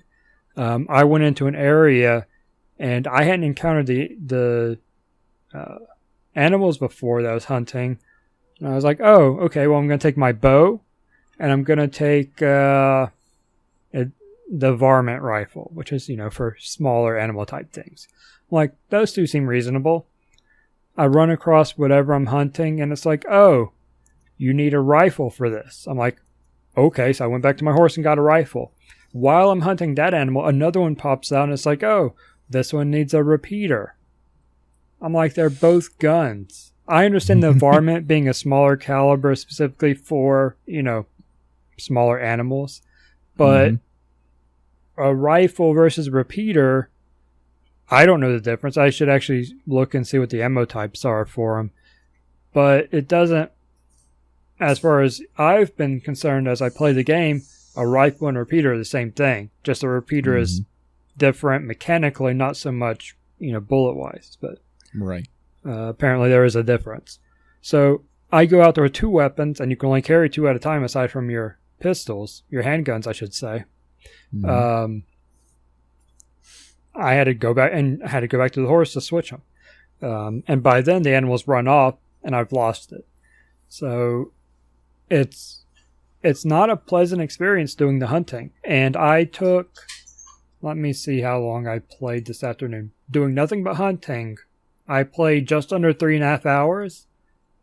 I accomplished almost nothing on my checklist. I did get, I want to say I got overall 4 or 5 perfect hides and 1 perfect carcass that I needed. But because things take typically 3 different types of hides, I have 1 material for a few things, but I wasn't able to really complete anything. I actually put a spreadsheet together so I could track how many of each thing I need. I currently need 37 more or 36 more perfect somethings. This right here brings up a very important question, especially with Rockstar games and especially with this game with all the shit it has in it. The fact that you tell me that you made a spreadsheet, I know Chris is going to make a spreadsheet. That's not news to me. What is news to me is that a game of this magnitude with this much shit involved, you tell me they didn't have their own intuitive way to have that checklist for you already. They have its own tracking system and way to just manage it in the game. That does seem kind of weird. That's pretty shitty. Yeah, the only way you can really see so here's how it works. So you have your base camp where the gang is holed up at, right? And you have one of the people there. He is the, cook, essentially. He also deals with crafting and whatnot. And you go to him and you're like, hey, I got this stuff I'll give you. And he's like, all right, give it to me. And when you're donating it to the camp, you'll have options like donate for provisions. That means it goes towards your food stores. Donate for money because it's not worth anything otherwise. That's what the poor pelts or the good pelts go for. They're useless in crafting. So you just donate for the gang's bank, so to speak, or the camp's bank. The third option is donate for crafting, which is, my end goal was to donate for crafting, so I upgrade my equipment. I don't know that there is a way to see what you have stored with him for crafting, aside from going through the crafting menu at that same NPC and going, okay, so I need these 3 pelts. I have 2 of this one, but neither of the other ones. And that's it. Like, if I'm not in camp, I don't know that it's possible to see what I have with him, which is one of the main reasons I made a list, because I'm like, well, I have wolf pelts. I think I have 2 of them, but I don't know how many I need overall, because, there are 20 things, 25 things I need to craft still. Mm-hmm. So I'm like, okay, well, I'll make a list, consolidate, get some total numbers, and then check it off as I go through. That is kind of odd. But one of the frustrating things is you can only turn these in back at camp.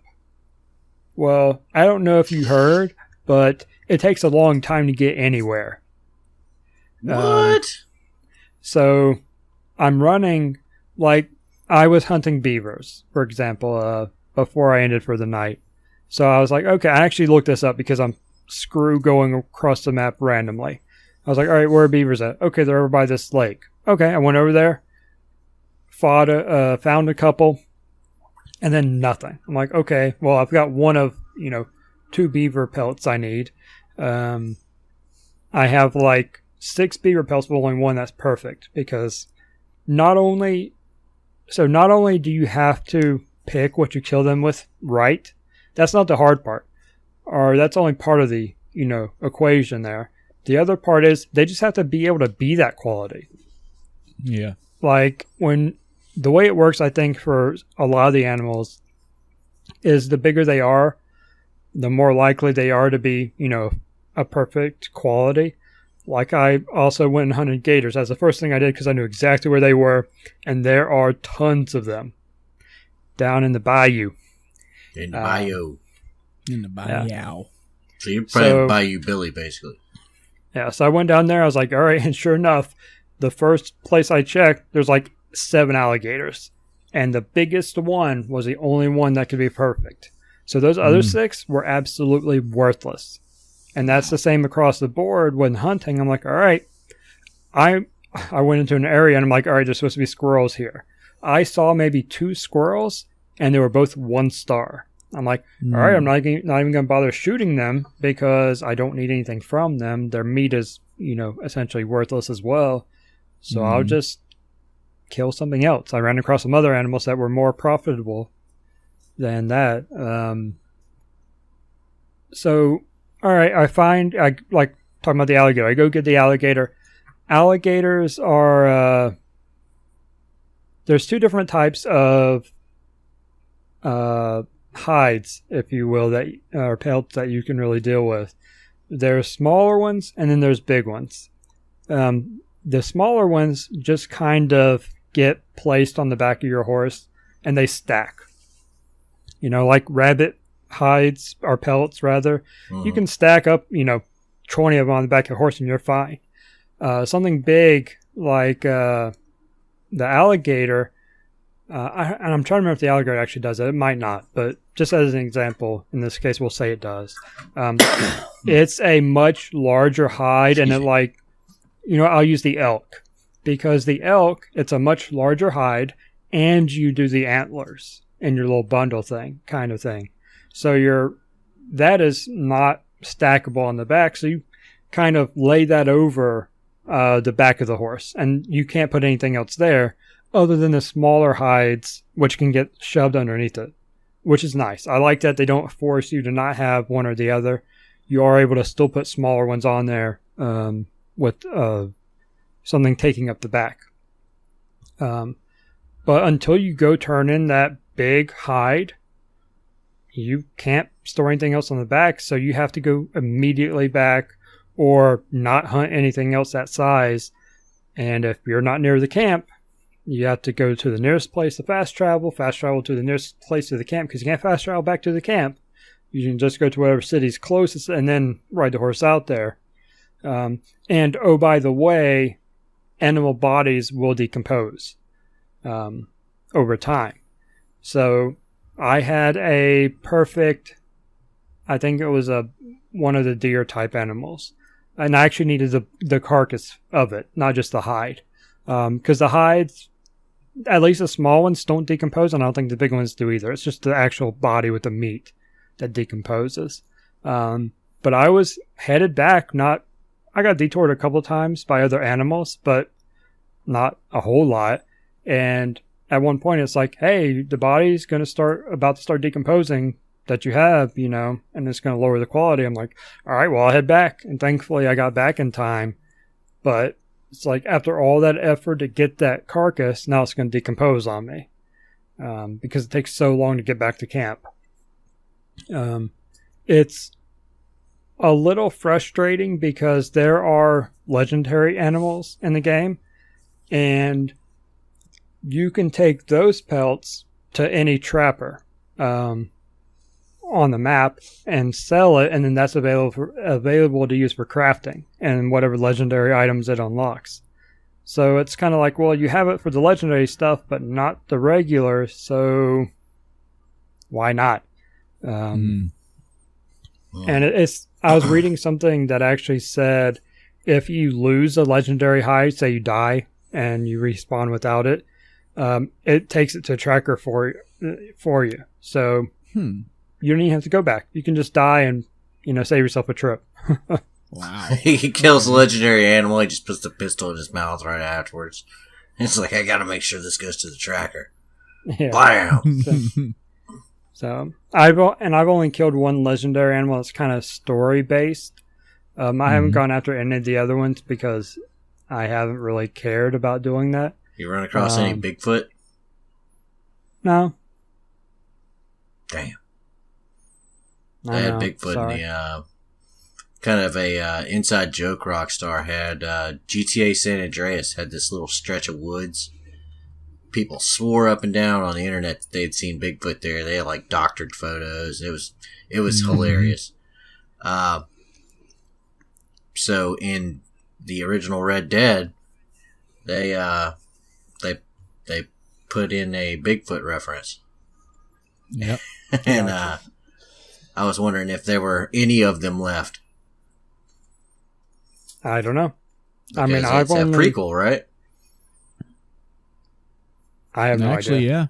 I believe Red Dead Redemption 2 is the prequel to the original. Spoilers for the original Red Dead.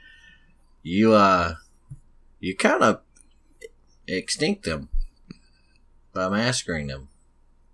Yeah. It's pretty sad, actually. Comes up to you like, we're people, we're just trying to live. You killed my entire family.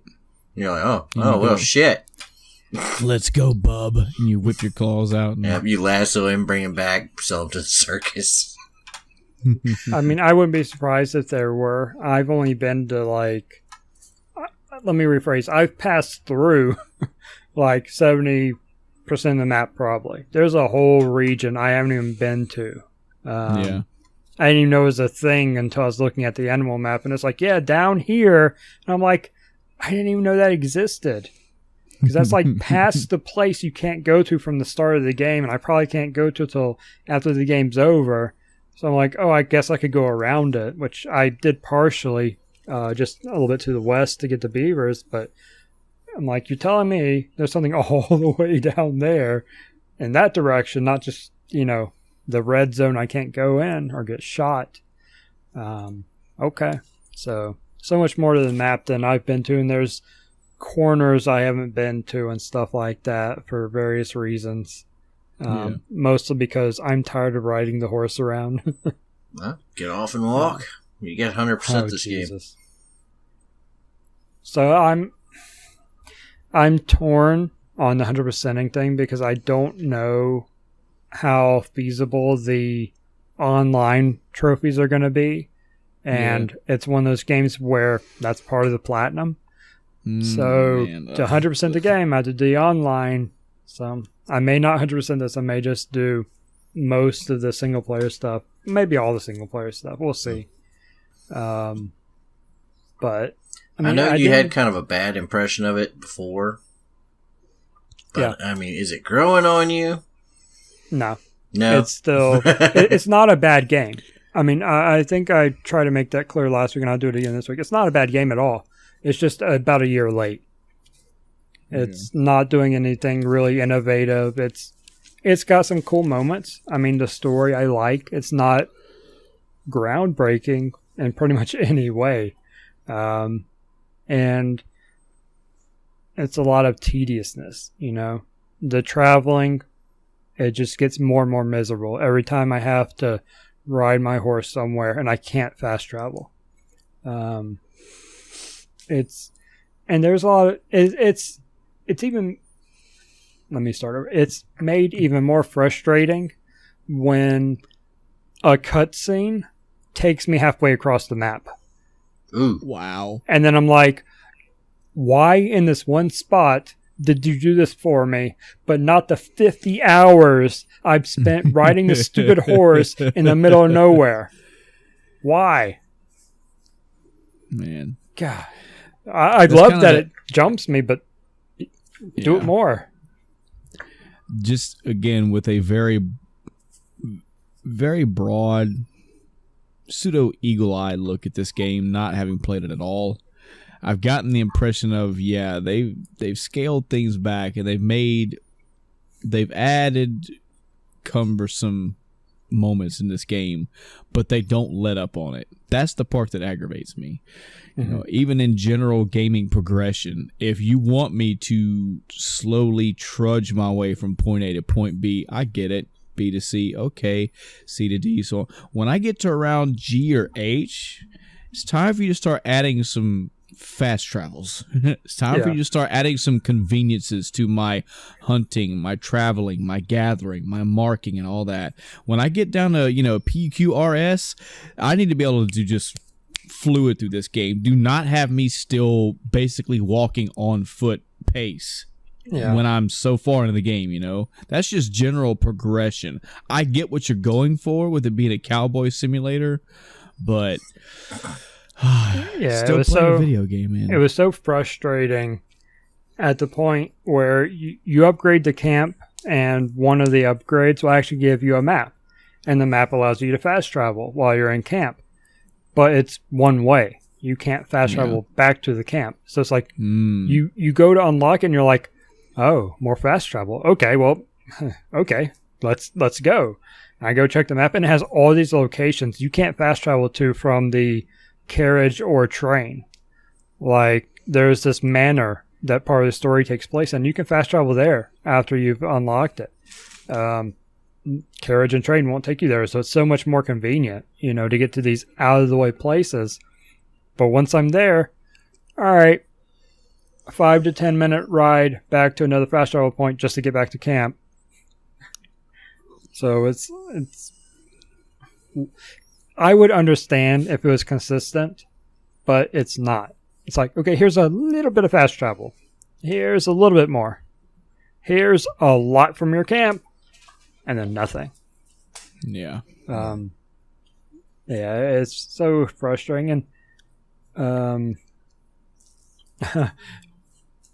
the encounters along the way, I think I've pretty much seen most of what I'm going to see.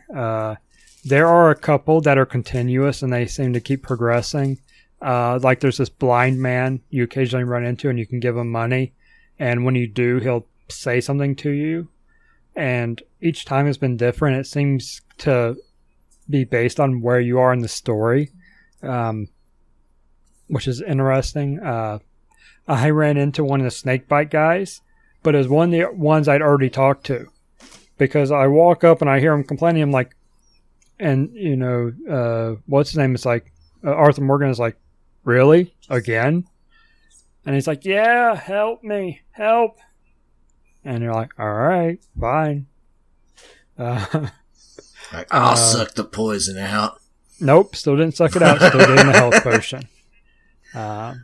He can die for all I care. Damn. Speaking of dying, so there was a situation where the guy had his leg stuck in a bear trap. I've seen this one before. It's a different guy, same thing. Another one of those repeating ones that it's like, okay, great. I was so uninterested in it that I looked away after hitting one of the buttons, and I looked back just in time to hear him say, "What are you doing?"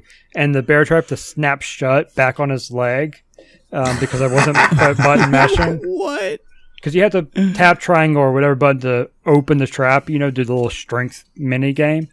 And I looked away right as it started, I guess. And I looked back and I started pressing the button and it clamped shut. And he's like, why? Why did you do this to... and falls over dead from blood loss. I was like, oops. The hero of the day, Chris himself. I murdered a couple people on accident again. Riding my horse through town because... Now, we've talked about this in therapy. As I've mentioned, I'm tired of riding my horse around. So every time I ride my horse, I do so at a full, as fast as I can go, gallop. Through the countryside, that's usually fine. Understandable.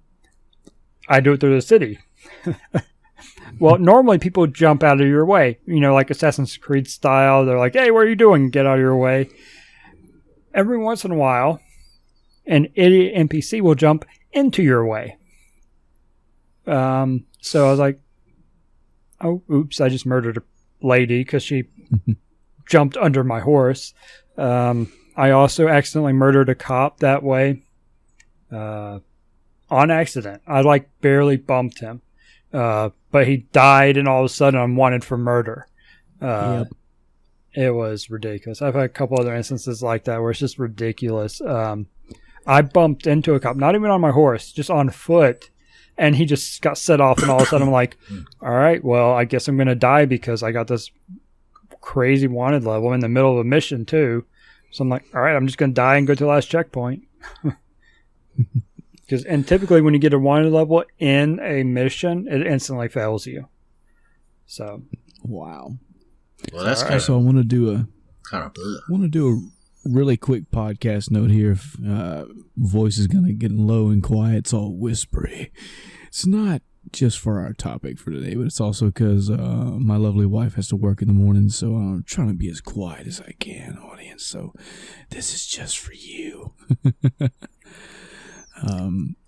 Chris, my main question right now, the fact that you played this, I think this is the second week you've had it and played it. Mm-hmm. Game still retail price, man? Still $65 something? Would you recommend this game? And if you do, who do you recommend it to? I wouldn't recommend it at full price right now. The story is decent, but it's not... It's got too many issues. I mean, they need to fix some quality of life stuff, especially travel related. I mean, it's such a grind, and it's not a pleasant grind at all. Yeah. I was expecting you to ask me if I was having fun with the game. That's one of your usual having questions. Fun with the game? Not really. When I'm not doing a story mission, when I'm not actually in the middle of a mission, a gunfight or something, I'm like, nah, I'm probably watching a video on the side while I'm riding somewhere, and I'm not enjoying it in the least. Yeah. This is a key difference right here. When I talk about Persona 5, just using Persona 5 as one example, there are many games that fall in the same category, but I put a lot of hours in that game. A lot of those hours were grindy hours. A lot of those hours were me going back and forth to mementos, going back and forth to palaces. But I still had fun doing it. I don't know why, because even after so many hours of playing that game, those battles are going to start becoming the same as well. You're going to find a weakness. You're going to exploit the weakness. You're going to drop them. You're going to use an all-out attack or talk, and you're going to move on with life. And you're going to repeat that 70 more times on the next floor. And even though I did that, I guess the style and the way the game was, it had so much more to offer that even though I was grinding in the literal RPG sense of the origination of the word, the origin of the word grinding, I was grinding, but I had fun. This game, it seems like it's such a slow pace. It's designed to where it forces you to grind. It says, hey, Chris, but look, we have these sweeping vistas of mountain air and treetops and foliage, and it's a pretty thing. And I think eventually it still gets where it's like, yeah, dude, it's pretty to look at. I get it. You're still making me grind for things I don't feel like I should be grinding for. And that makes it work. And now I'm not having as much fun with the work. One of the big things as far as the grind type mentality goes, is it productive grinding? Yeah. Riding the horse around is not contributing to anything at all. I'm literally wasting time. Grinding out personas? Sure. Did it take some time? Yeah. Was it the funnest thing? No.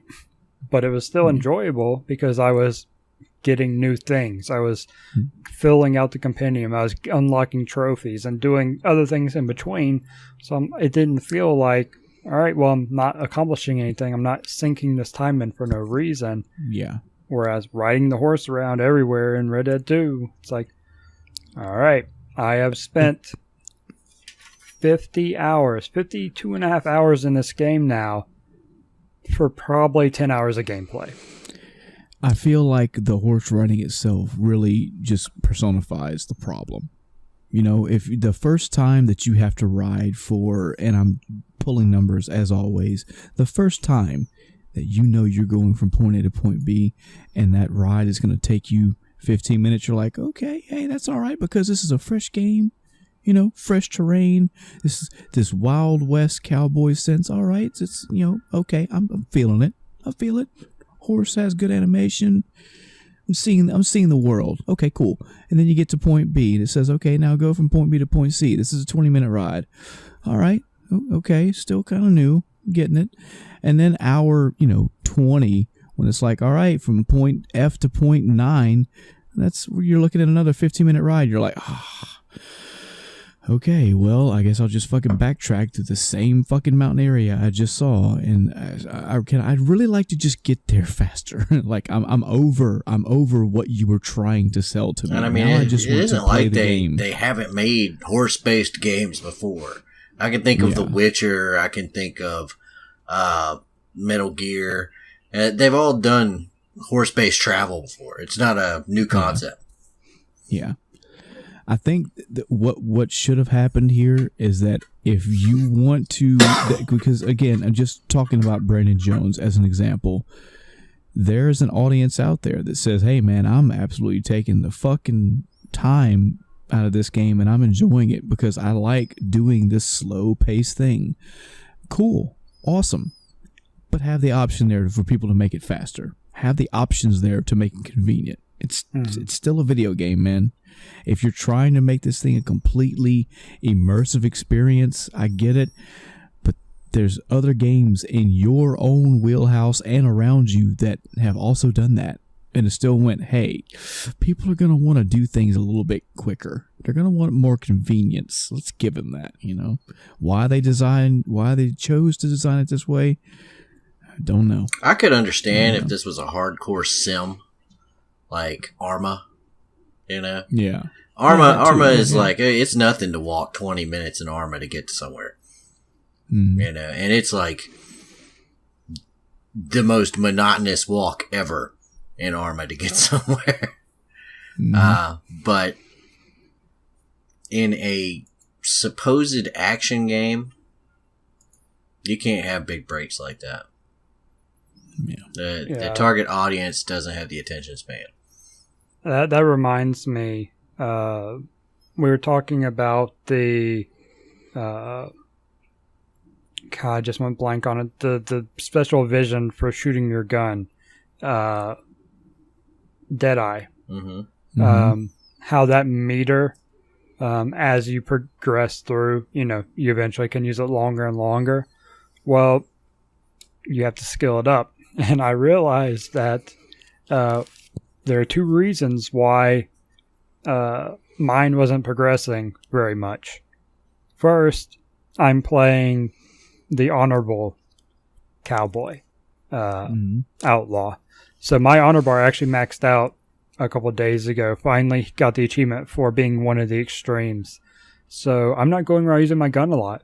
I'm using it for story, for what little animals I hunted, and that's it. So I wasn't killing random people, and that really limits, being honorable limits what you use your gun for. So I wasn't getting all those skill ups that, if you're playing anything other than purely honorable, you're going to get. The other thing is I wasn't hunting at all for most of the game. And hunting is a big way to increase your skill up because Deadeye also kind of ties into survival. So like when you cook an animal, that also counts towards it because that's, a survival type thing. So because I wasn't hunting, I wasn't getting. I got like halfway through my current level today while tracking stuff and while doing hunting stuff. So my bar will get a little bit bigger soon. Well, that's good. I think there are 10 levels per skill, and I think I'm 50% through level 8, meaning I don't think I've unlocked 8 yet. I'm 50% towards earning 8, I should say. And a lot of that has come from the last bit of story because people have talked about how the story picks up, and it absolutely does. Chapter 5 it is, you're forced. You almost literally can't do anything but story for a while, which is good. It was a great experience because I was actually seeing all these different places. I didn't have to travel very far. I didn't even have my horse with me. Spoiler alert, you don't always have access to your horse. So I was literally walking, but things were so close. It's like, okay, yeah, action, walk, 30 seconds to a minute, action, cutscene, action, cutscene, action. All right, I'm back to my horse. I got to ride 20 minutes.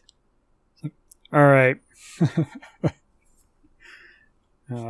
I think I'll probably beat the game this weekend. As much as I want to upgrade equipment, which is something I almost always do in games first.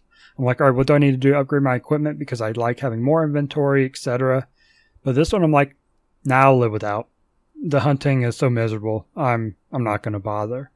And then after today, spending 3.5 hours and essentially accomplishing nothing but a couple of camp decorations, I'm like, all right, I'll just beat the game and then come back to it, I guess. So that's disappointing to hear. Yeah, I'll probably beat the game this weekend just to get it out of the way, so I don't have to be rushed when Fallout comes out next week. I think that's enough Red Dead. I think I beat that horse to death. Doesn't pun sound intended. like it. Sounds like you need to beat it harder to get it to run faster. My God, my horse has gone through hell. I have to actually check and see if the horse is maxed out because the bar around the core is not a full circle, but it's not going up anymore. I think I might have maxed out the horse and it's just not, it doesn't max out at 10 out of 10. It's like 9 out of 10 and the horse is maxed out. Horse. I mean, I think it's one of the best in the game. Keep it away from trains. Yeah, my one that died was able to max out health, or health, but not stamina. This one's balanced, so both are at 9. I'm not sure if there's some sort of limit on how good a horse can be, but I think what I have is... Go ahead. Oh, no, if I go ahead. I think what I have is considered an end-game type horse, because it didn't even unlock until recently. One question I do have before we leave the Red Dead Redemption 2 train. Okay. I remember at the beginning of this whole Red Dead talk tonight, you said that you said the percentage of the game you were through, but you said you were you were through the story percentage. Does this game differentiate between like game whole percentage and story percentage? Yes. Are they two separate enemies? Okay. Yes. Okay. And it's actually interesting because last week when I reported, I was at 44% story and 45% overall. But now, I didn't write down my overall, but my story is 76%, but I believe the overall is probably like 74%. So it's actually flipped to where I'm now less overall than I am through the story. So it's interesting, and that's going to be, more disparity as I finish the story. But it's interesting how distinct that was compared to other games have been. Yeah, you rocketed through the story, basically, and caught up to your percentage really quick. Yeah. Yeah, I gained 32% story since last week. Wow. But like I said, I expect to be able to beat it this weekend. It kind of, like I said, it forces you to go story to story at a certain point. So like chapters 4 and 5 were really quick, but I've been on 6 for like 8 hours. Not counting my hunting, probably 4 hours. Some of that's because I'm doing side quests as I go. And like I said, the other chapters, you didn't really have side quests to do. But it just depends on how quick you want to push through. And because of how relational certain places are to the quests that are there and what's going on in the story, I don't want to push through the story too fast and skip or make certain side quests undoable. I actually got lucky. There was one side quest where I moved on and I didn't realize the camp wasn't going to move. So I was like, oh, well, that NPC that wanted me to do this thing wasn't there anymore. I guess I missed out on that. But I get to the next camp and they actually bum rush me and they're like, hey, you didn't do the side quest.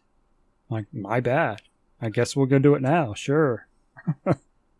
So it seems like certain side quests, even though they're optional or they're marked as optional, the story really, really, really wants you to do it. And they will have the NPCs literally nag you until you go do it. You know what that reminds me of?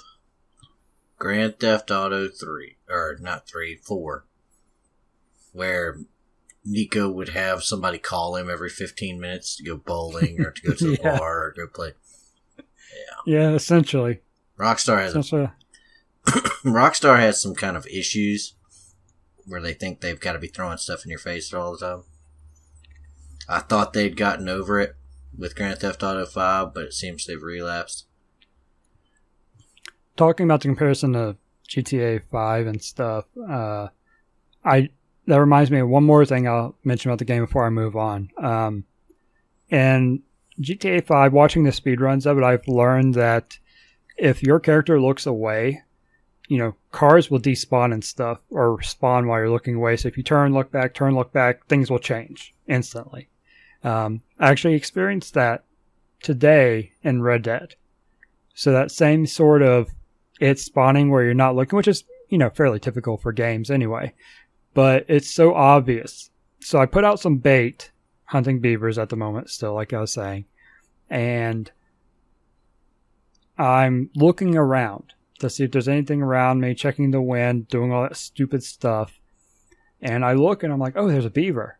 I'm like, all right, where's my horse? I turn, look for my horse, and turn back. And there's 2 beavers now. The first one is exactly where it was, but it had spawned another beaver when I looked away. So I was like, oh, I see how this works. So next time I have an animal I'm tracking, I'm just going to keep turning and looking back until, there's more than one.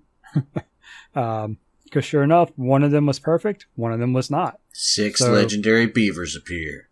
Yeah, right?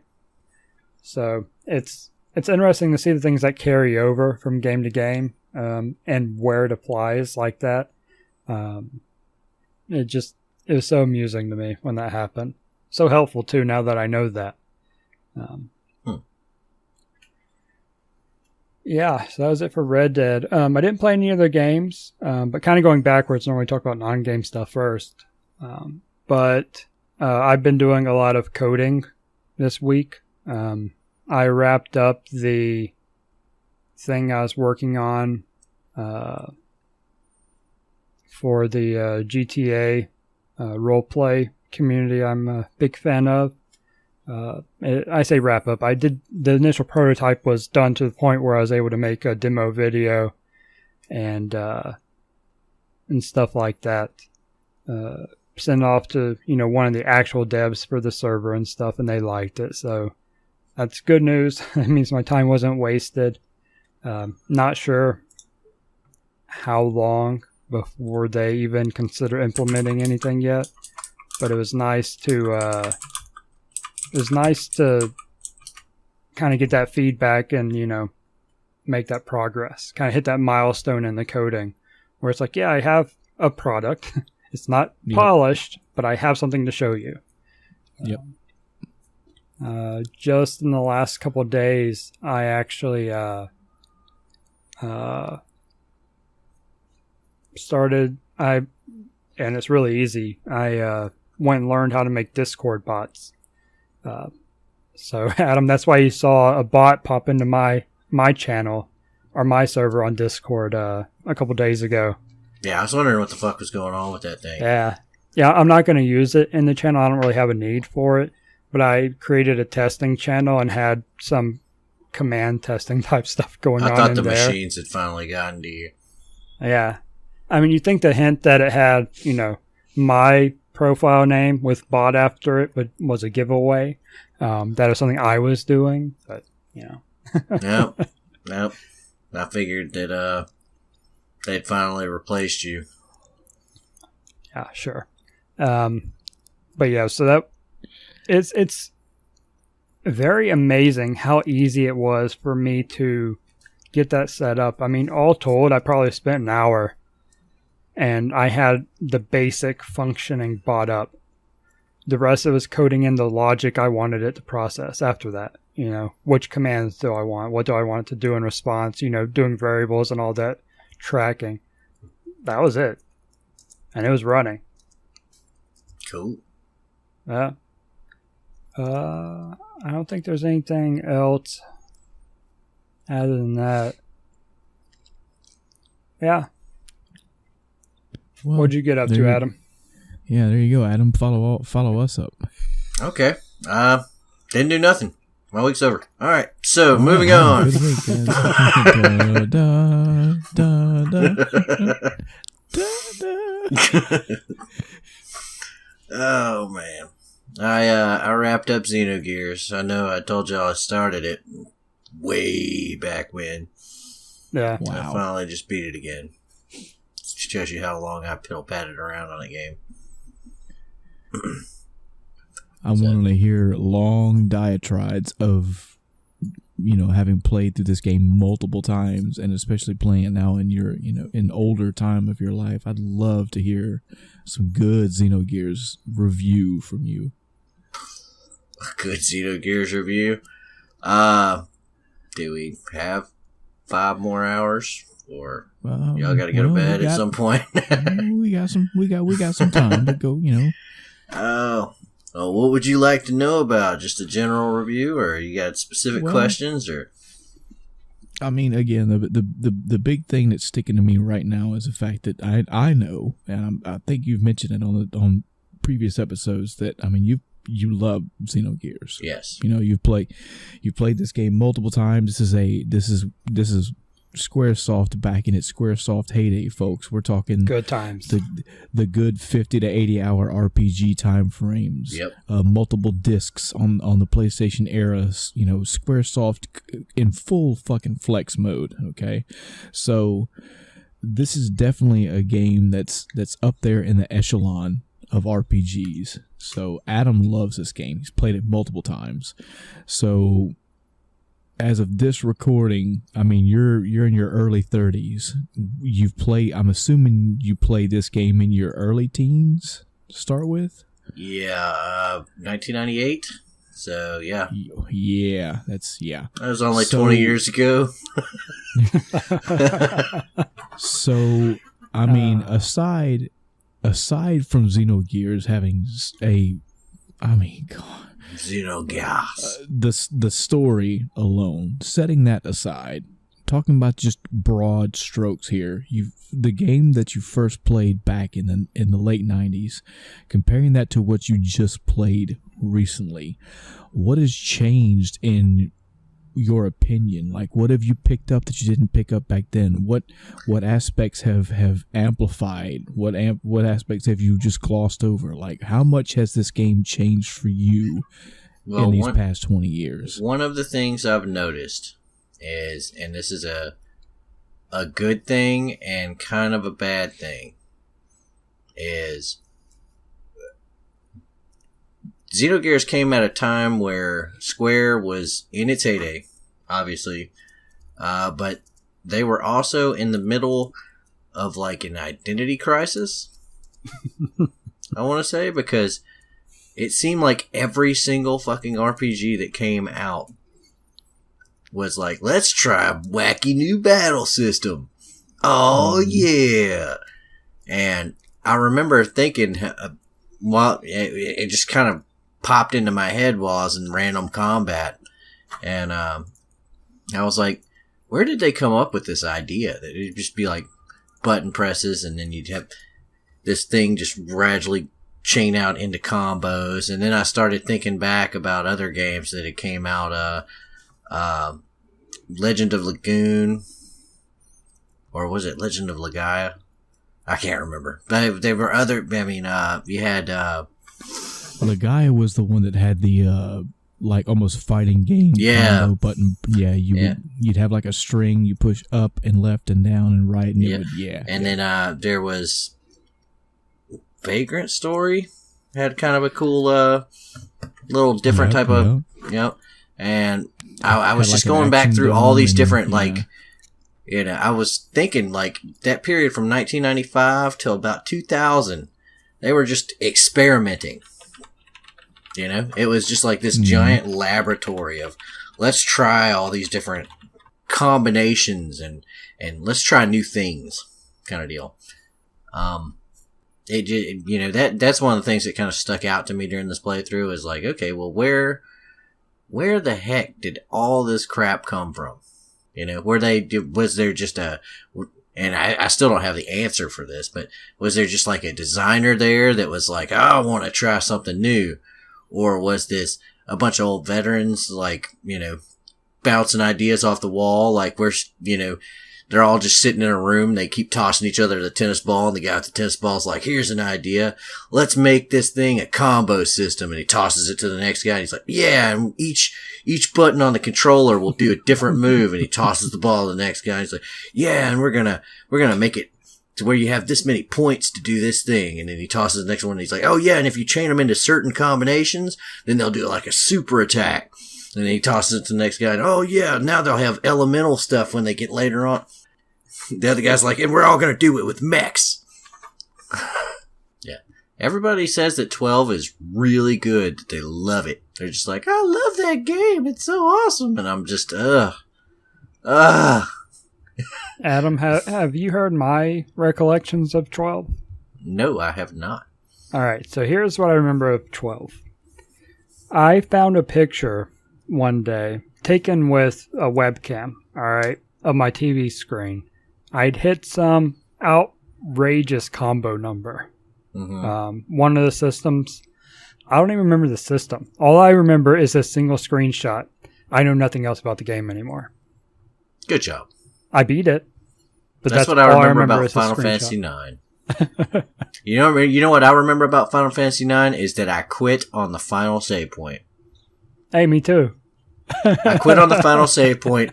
Another friend came over. I was discussing that I had received the final summon. Because I went through all the crap to beat Ozma and all that other stuff. Oh, God. So, I went through all this crap, doing all the side quests, did the chocobo digging and all that crap, and I got to the final save point and just quit. Was discussing this with a friend who was over at my house. He's like, oh, let me see this summon. And I was like, oh, sure, here you go. Get in a fight, press X, summon the damn thing. put the controller down, walk out of the room, go make a sandwich, pour myself a glass of tea, drink half the glass of tea, fill the glass of tea back up, come back in there. The summon's halfway over with. Okay? I don't know if you remember how long Arc was, but it was like 8 minutes. Okay? So, yeah. Good luck. After he watched that entire thing, he's like, oh, well, what'd you think about the end of the game? I was like, I never saw the end of the game. This is the end of the game as far as I'm concerned. And he's like, really? I'll beat it for you. And I was like, knock yourself right the fuck out. So, yeah, it was what it was. But Final Fantasy, at that low point, Final Fantasy 8 was abysmal to me. Final Fantasy 9 was meh. Final Fantasy 10 was more meh and a lot of cringe. And at that point, that's when I knew I was out. And then 10.2 came out and did nothing but validate what I'd said. And I was like, yep, okay. And then they made an MMO. And I was like, yep. And they made another game. And everybody's like, oh, this is great. And I'm like, I refuse. Then they made another game. And everybody said it was crap. And I was like, yep.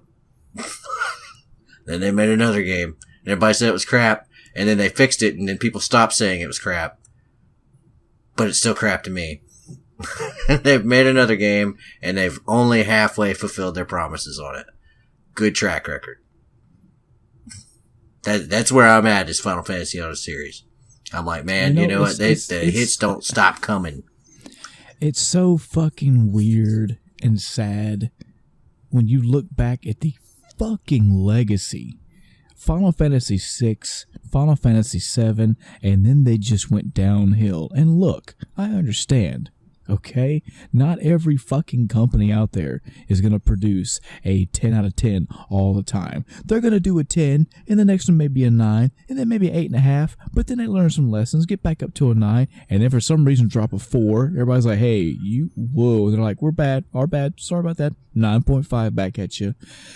This company, specifically the Final Fantasy franchise, not only has went down, it's just went in a fucking... It's went in so many directions. Well, I can tell you what's happened. I can tell you exactly what happened. Square merged with Enix and became Square Enix. And at that moment, what happened was Enix is wearing the skin of Squaresoft now. Like Leatherface. And they're going around masquerading as Squaresoft. And using their properties, just whoring them out. They've got Final Fantasy Final Fantasy 7 specifically on a chain.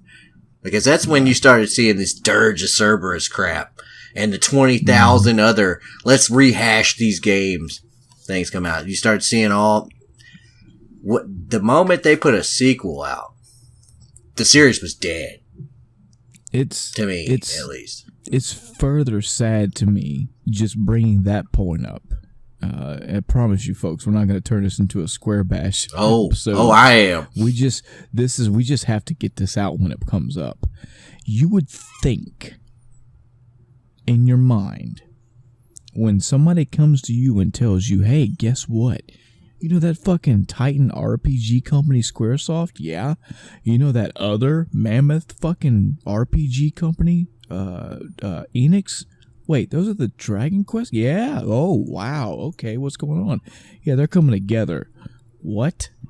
That's like the perfect fucking RPG storm. That should be flawless. That's two gigantic RPG. We know how this is done. Companies merging together. It should have been just. I mean, just a. The problem is that what made them good, and it has not been, was the competition between them, like trying to outdo each other. Now it's just shit out content. There's a bunch of I imagine there's a bunch of programmers hunched over computers while some dude stands on a podium with a bullwhip. Man, that's a good fucking point. If you think about it, so let's look at two separate games. Mind you, I haven't played either one of these, but I've seen quick looks and gameplays for both. Look at Final Fantasy 15 and look at what's the latest Dragon Warrior, Chris? Is it 11? I think it's 11. No, I want to say it's 11. 476. I want to say it's 11. maybe 12. I don't know. Let's say the newest 2018 Dragon Warrior. I don't see anything Square in that Dragon Warrior. Furthermore, I don't see anything Dragon Quest related in Final Fantasy 15. These two companies are together. Now, maybe in my ignorant brain, that's just not the way it's supposed to be. I'm just dumb, but I would think that if these two mammoth companies are coming together to make content, they should be helping each other. If not helping, if they don't feel they need help, they should all be putting their ideas. Guys, what can we do to make a new thing? What can Square Enix do to make a new Square Enix property that is a RPG marvel and masterpiece? Instead of, hey, we're Square Enix, I'm still making Dragon Quest, and I'm still making Final Fantasy. Just so you understand where I'm at as far as Square, even though I've made that abundantly clear. When you look at Square and you go, okay, well, what do people like about Square games? And people go, man, we really would like you to redo Final Fantasy VII. Look how long it took for them to say that they were going to attempt it, and look how long it's taking for it to come out. Yep. People said, man, we really would like another Chrono Trigger, and then they shit out that one thing, yep. And they go back and they retcon, and people go, you know what, this wasn't the Chrono Trigger we wanted, try again, and they go, oh, well, we're done with it. Then somebody goes back, and they proceed to remaster their own damn game for them, and they give them a cease and desist, and just say, man, we'll just leave this where it is. There's a whole bunch of hype build up around this. We probably could have released it and made a couple $1 million, but we're not going to give the fans what they want. We're interested. It reminds me of someone that's just, they don't have any,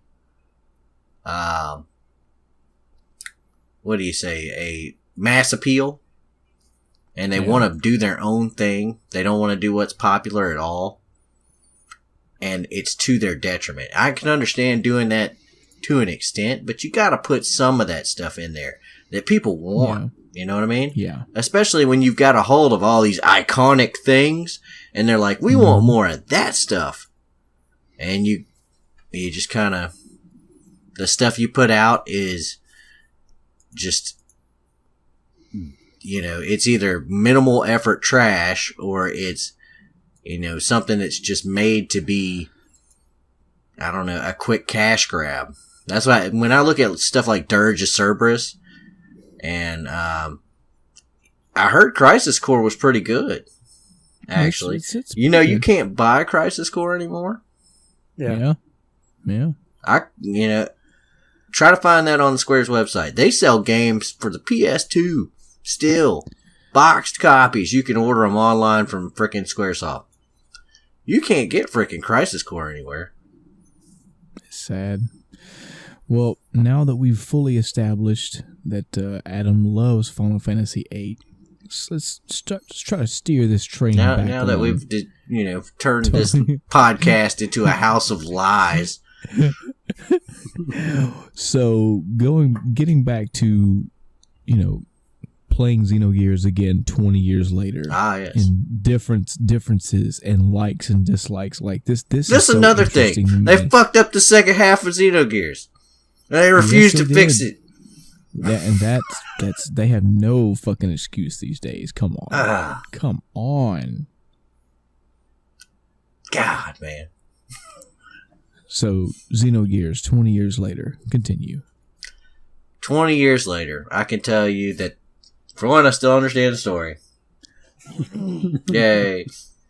I consider that an achievement. That is very good. 2, I still like the combat. The combat is still fun. The 3D graphics getting a little dated, but they're cartoony enough to where it doesn't really matter. Mm-hmm. There, some of the effects are, oh my god, you can tell they were PS1. I was like, no.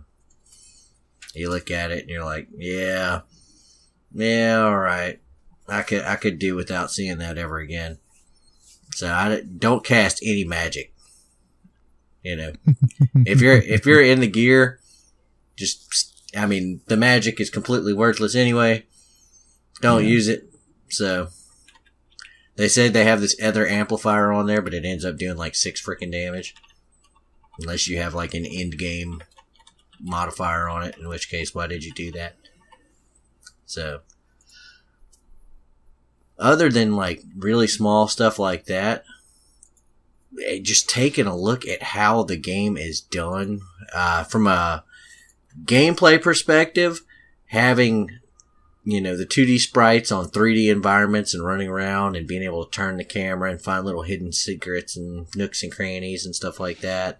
Not to mention the 3-dimensional aspect of it, because you could jump and you could platform a little bit in the game, which was a blessing and a curse later on. There was a lot to be found and discovered and checked out in the game. Also, the combat was very good. So, a gameplay perspective, it's still a 10 out of 10. Let me ask this. And be honest.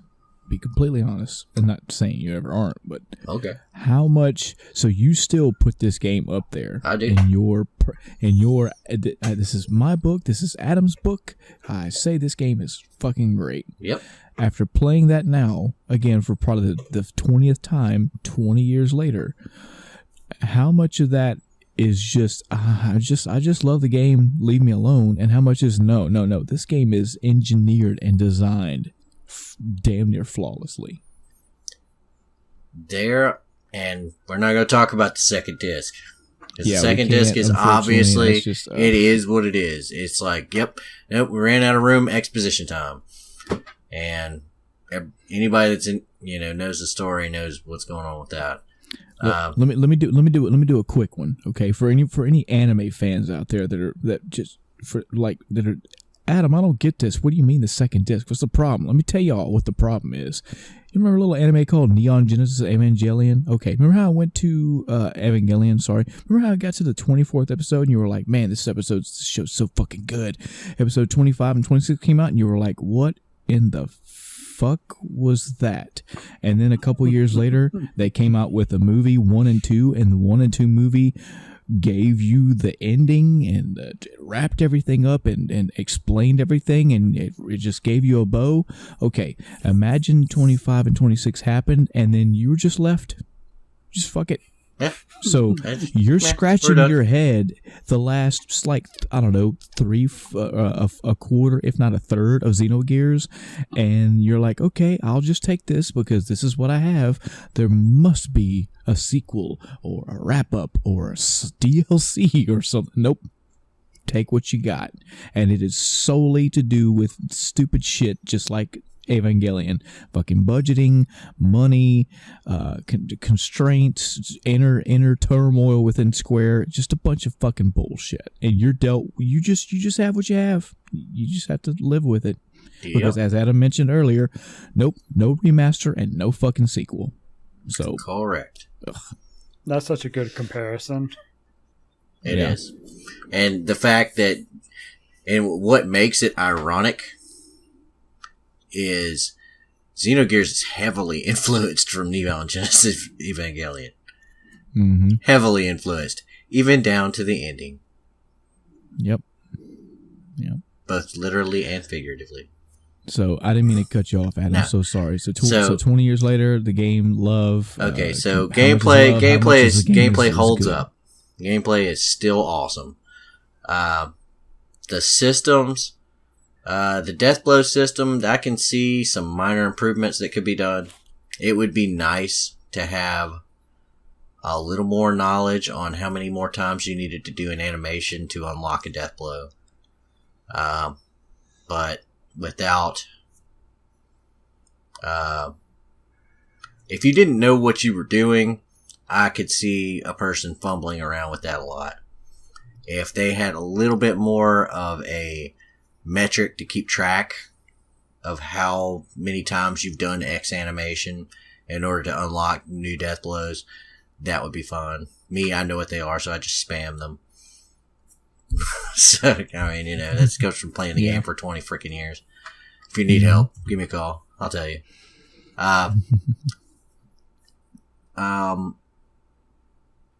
Looking at it from a directorial thing, you can tell by the way the scenes are edited and the camera angles and you know, there's just little touches that they added all throughout the game that give it so much personality.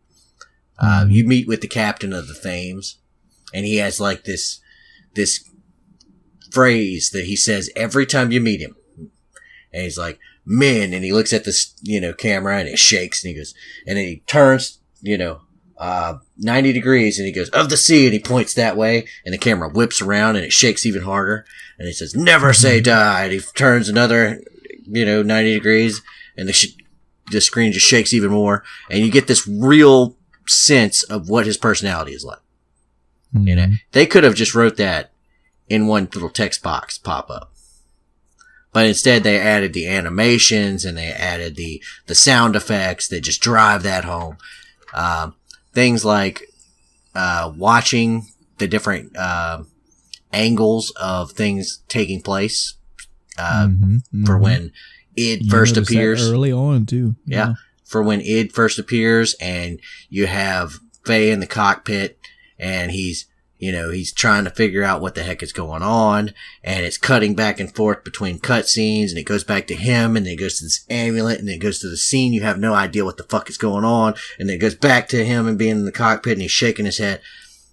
All these kind of things, along with the music choices and the composer is obviously freaking legendary. He did all, the best stuff that's been done. He did Chrono Trigger, and a lot of that actually kind of overlays. You can tell a lot that Faraway Promise was, heavily influenced from Chrono Trigger soundtrack. When you get into all these kind of little things, that stuff is what makes this game so awesome. Yeah. Just the idea, the sweeping camera angles and the action shots and the great way they drive home.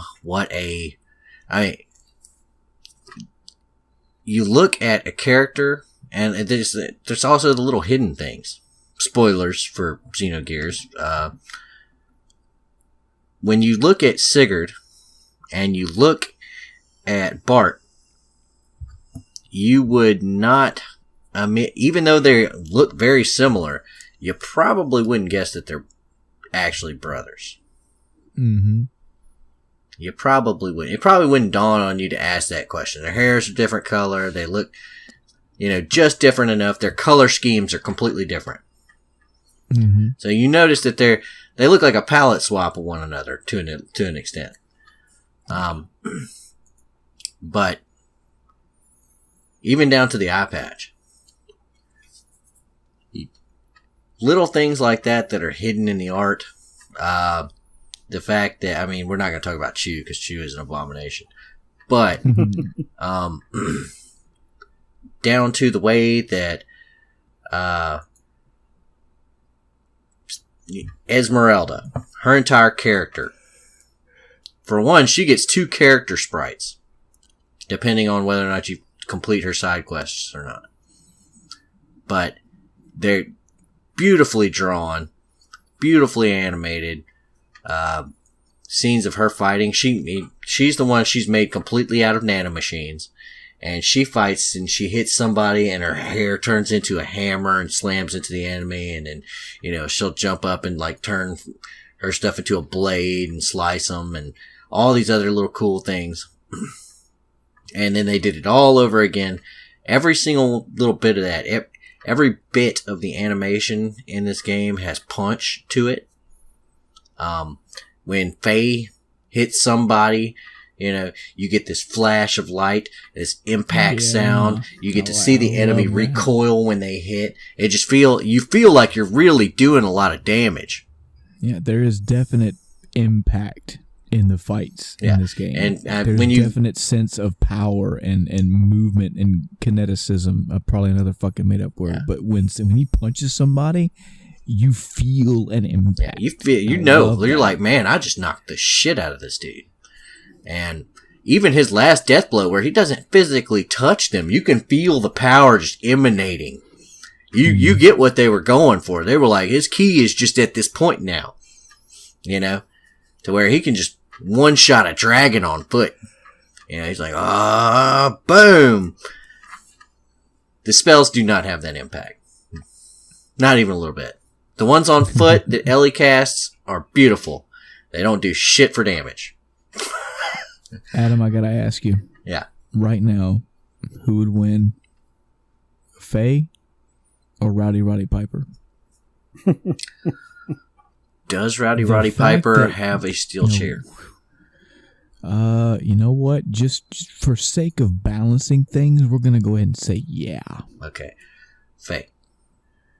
Okay. I'll take that. The fact that you took just a couple seconds to think about it, I'm going to chalk that up for a solid win for Roddy. Roddy Piper has got plot armor. It's just not thick enough. He does. His charisma is up there. I'll give you that. That's right. He would have the people chanting his name as he was slowly liquefied by Faye. I mean, I would like to see a physical fight between those two, but I don't think it would be as long as the one in They Live. I don't think you would, the same way. Because it would be very gory. One-sidedly horror movie style gore. Roddy would be like, look, I don't want to fight you. And Faye would go, no, you don't want to fight me. He's like, we'll find out who's tougher at SummerSlam. And then they stomp off to their other corners. Like they're not going to go fight backstage or something. Faye drops the microphone. His theme music plays as he walks out. Small of two pieces. The big point that I'm trying to get across to the audience, because I know you know this, I like it out there in the airways for people to understand. When Adam says he still loves this game, it's not just nostalgia. It's not just. This is one of those games in his eyes, and one that can be attested to because of Squaresoft's old ways. They could make some fucking gems. I challenge either of you, something where you could go, oh, what's this game about? Oh, no, they're making a first-person shooter. I mean, a shmup almost. I don't think so. You might want to try it. I challenge either of you two to go back through this game and just, even without the story, just not have a good time. Yeah, I honestly still want to do that. I'm going to do that. I told you I'm going to play through that game eventually. I do plan to. My counter to you is, let me ask you another question.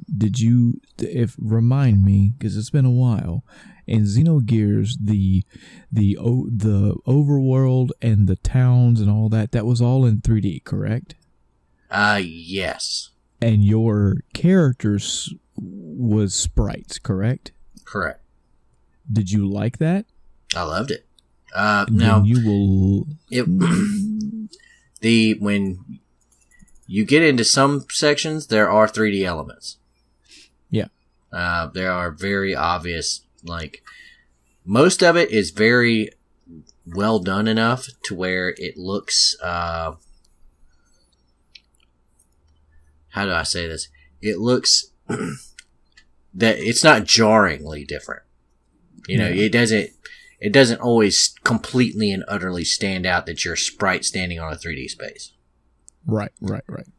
The art style is done in such a way that it meshes very well. There are parts where it gets polygony because it's PS1. It's okay. The only reason why I even brought this up is to say that if you like this and this is not a deal for you, or you enjoyed it, whatever, you like the difference between the two, the contrast, whatever, you'll like Breath of Fire 3, because that's exactly what Breath of Fire 3 is. The world is 3D, but the artwork is sprites. The artwork for the characters, the artwork for the enemies, the bosses, all that. And they are beautifully done through look and through the actual physical. I remember chopping that wood. animations. It was so good. Yeah. So Xenogears still gets a good plus for you, man. It's still good to hear. Music is still great. Gameplay is still great. Graphics are great. Direction is great. Story is awesome if you can figure it out.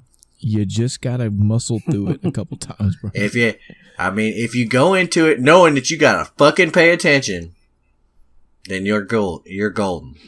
Chris, have you ever played this? Yeah. You have? What was your impressions of Xenogears? Honestly, so long ago, I don't remember a whole lot about it.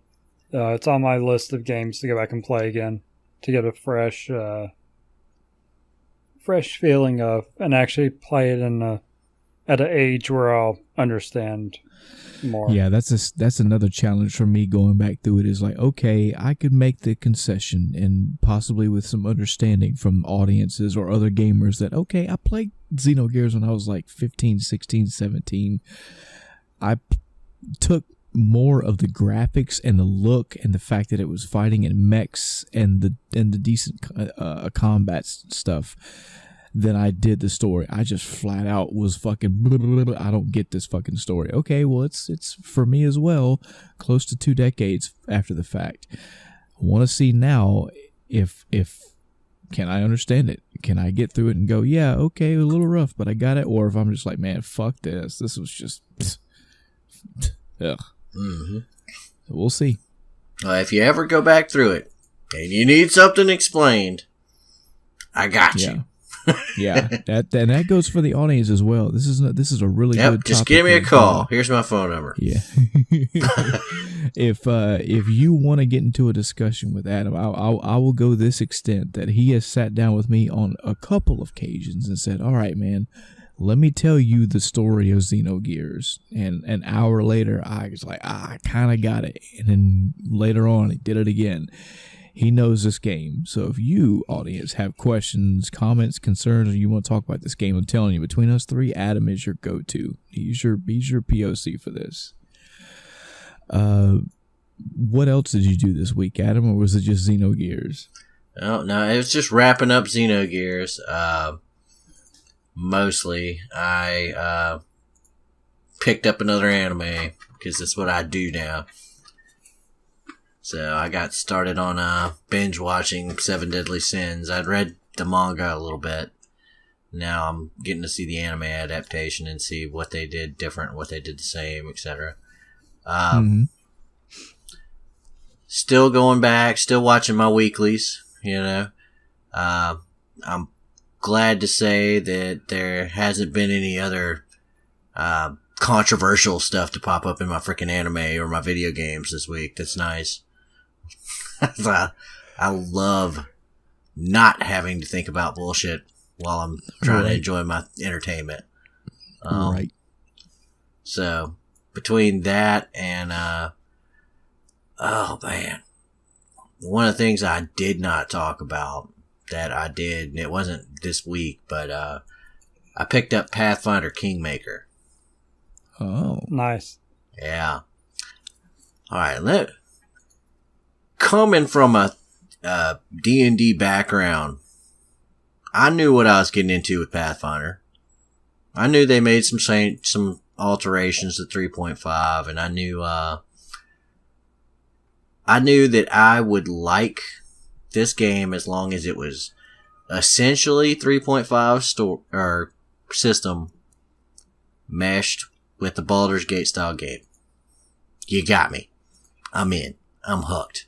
Let's do this. So I've been watching this game for a while. Oh my fucking god. Where do I begin? I don't know where it's at right now. I stopped. I got it at release, and about maybe 2 weeks after release, I finally put it down, and I'm going to let it patch itself back into playability. Yeah. There were multiple things I had that were good and bad to say about this game. But the biggest negative I can give for it is game-breakingly bugged to fuck. Wow. Yeah. They should have left this bitch in the oven for a little while. It was so bad. They had a live streamer with 60 hours of gameplay, and like one of the final chapters, his shit corrupted and he could no longer play. Had to start over. No. Game breaking bug. No. Quests that don't finish. Stuff like that. There are spells that don't work. Or there were at the time that I stopped. Now I stopped 2 weeks after release. I know they've been patching it. They were really good about that. They patched it in that 2 weeks. They patched it 10 times. Wow. But god damn, really? Did you really have to release it if it was that bad off? That you were going to release 10 patches over 2 weeks? And these weren't small patches either. Some of these were huge. So if you go to their Steam page and just look at the patch notes, guarantee you're going to be scrolling for a little while. So that aside, the bugs aside, the broken things that aren't working as intended aside, one of the major gripes I had was their difficulty settings. And I know a lot of other people had this same argument. Now, most people think, well, I put it on normal difficulty. That's the medium difficulty of the game, right? Well, not necessarily when you're playing a game that is tabletop based. And this game had a robust series of options for difficulty. You could adjust the crit multiplier. You could adjust the enemy statistics. You could adjust there were 2 different sliders for their enemy statistics. You could turn on or off things like ability damage needing to be restored via special spells and situations, or you could have it, be fixed at camp. Stuff like that. Oh my god. I spent probably 4 hours getting the difficulty back to net zero after I figured out that it was off. Because the first thing I did was click normal, and then anything that wasn't par, anything where it was like, we're going to make the enemy somewhat weaker, we're going to give you a 1.2 crit multiplier. I was like, bump that back down to 1.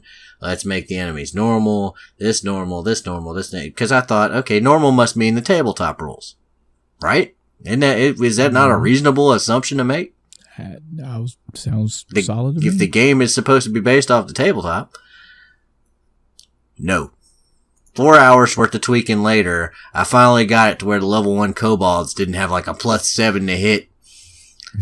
And it was like, Jesus Christ. I'd roll out there and these little kobolds would be like, hey, I heard you weren't like born with godlike stats. Sucks for you, buddy. I know you're in full plate mail, but I hit you on a 3. You hit me on a 20. Wow. So people say get good and that you need to learn to min-max your character. I have got a lot of experience min-maxing characters, and I did it. And I got my base attack bonus up as high as it could possibly go. I was like, let me combine feats and make, broken combinations as much as I can to see how far I can push this. And I was able to make my player character, okay at combat.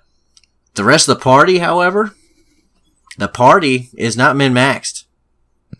Oh no. Wow. So, the people they give you to just join you on your quest, I guess you were thinking you were going to go alone. 'Cause, you don't get to adjust their shit. Not until you get them in your party. So, the people you start with is okay. The people you get later on in the quest, they're screwed.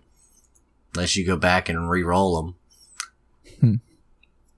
It's just that kind of stuff, that's what made me go back and fine tune the difficulty. And I had to, I was 2 hours in when I discovered it. I went back over the next 2 hours, starting and restarting the game, till I got everything back to 0, to where I wasn't getting any unnecessary bonuses to buff me, and the enemies weren't being buffed or debuffed. Why isn't that just the standard? That is what I would say to myself. So that was my number one gripe about the game. Playing D&D is one of the things that I like. Playing Baldur's Gate style D&D games is another one of those things that I really love to do, but I can't get into it. Not right. With that and the bugs, I had to put it down, and I said I will come back to it in 6 months and see if they've patched it up to an acceptable level. So right now, I have it on my computer. It's downloaded. I could click play. It's still being updated. But every time I get back on Steam, it seems like every other day, that son of a bitch is getting patched. Yeah. Let it be. That was almost as big of a disappointment as hearing about Red Dead being shit.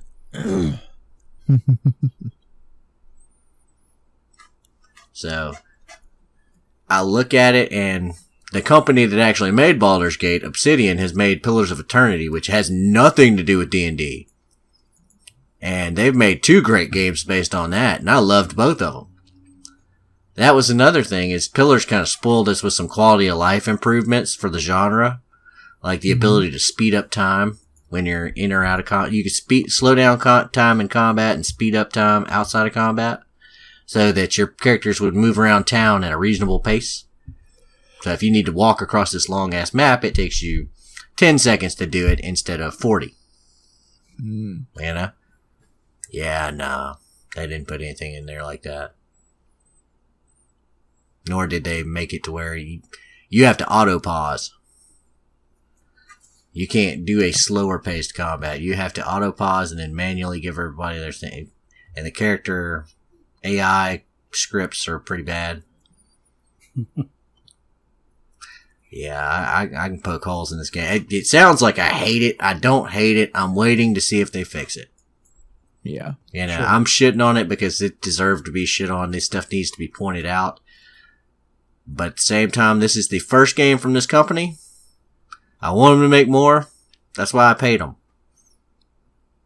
But if you're thinking about getting it, I recommend you take a look at the Steam reviews. And not the initial ones, but the most recent ones for whenever you're listening to this or whenever you're considering the game. And see how they fared through the patches. I'll tell you that solid advice. It does have the D&D style of, yeah, you fucked up and made a really bad decision. Here's your energy drain trap. DC 40 something. Sorry, you can't make that with a 20. So it's good old fashioned fuckery. Love it or hate it. If you like Baldur's Gate, you'll probably like that if they patch it to where it's not just a horrible mess. Cool. Gotcha. So. Anything else for the week? No, I think that's about it. All right. So on to today's topic. Yeah. Right. You thought this was... You didn't think this was going to be a 6-hour podcast today, but it is. I like it. I like it. Genuinely, I mean it when I say it. I love the episodes where we do come on and we have a topic ready, but we just shoot the shit. Because it's part of what this is about. It's part of what it's about when we reach out to the audience and they reach back to us. It's just talking. Like, you don't even have to pick anything to talk about specifically. If it's just, man, you know what?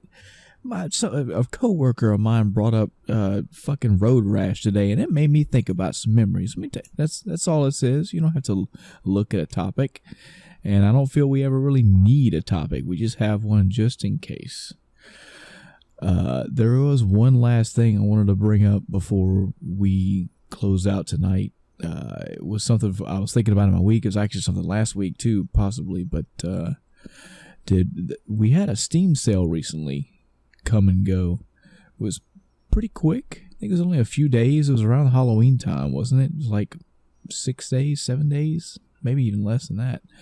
But I think I purchased about maybe 10 games off of the 70 or 80 I have on my wish list, and I haven't played any of those, of course. And I don't think there were any. I'd have to actually go through my Steam list and look and see if there were any like hot ones where it's like, oh man, I got this awesome deal or awesome game, and I don't think it were. I feel like this quick sale, especially with some of the prices that I saw, and again, it's all subjective, folks. It's all subjective. It all depends on what you have on your list. I pretty much just added some more games to my list. It wasn't like, oh man, this game is going on sale, I've got to get it. Some Danganronpa games I've been wanting to get, but they weren't super on sale. I just think those were like the most expensive. Were there any games that you guys picked up from this last Steam sale that were hot to trot, or did you get any games at all, or was it just a blow-by for you? This one was a blow-by for me. Yeah. The only one I grabbed, and it wasn't really... Well, I guess I grabbed a few things. I don't even think they were part of that sale, actually. But I recently bought The Legend of Heroes, Trails of Cold Steel. Mm-hmm. I don't know if Adam or someone else had recommended that game at some point to me. So I grabbed that while it was on sale. I got the email for it. I picked up Shadow Warrior 2. No real reason why, just it was on sale. Yeah. But Ark released their new DLC this week, so their entire game and the existing DLCs are all on sale, so I grabbed that as well. It's been on my radar for a bit. Yeah. Might finally get around to playing it. You talking about Ark the Lad? No, Ark. It's like dinosaur game. Yeah. Are you gonna do like you did on the last one and like take pictures of people getting eaten and? I have what was no that? idea What was that Jurassic Park game? Oh, totally different type of game. Where you kept like the herbivores in there with the carnivores. Yeah. No, it's an open world game, so I might take a bit of a break after I finish Red Dead. God, I have Fallout, another open world game coming up after that, so I'm eventually gonna have to take a break from open world games. Play something else at some point. Find some closed world games. Oh man, so much stuff.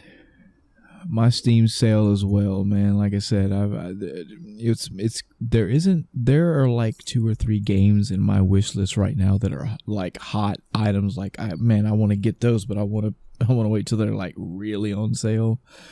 This last one for me, number one, with it being so quick. I'm not saying that Steam sales are or have to be like 4 weeks long, but it just felt like it was like I think I caught it day 2 and it only had like 2 or 3 days left, and I just bought a few. I said, okay, I'm willing to spend like $20. Let me just scroll around the list and click. Okay, I got $20 spent. Move on with life.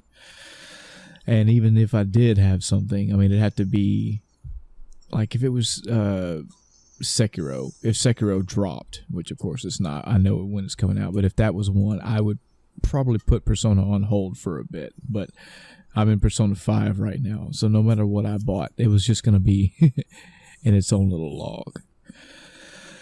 So yeah, what about you folks? What did you by chance take advantage of anything in the 2018 Steam sale? I realize that's a small topic.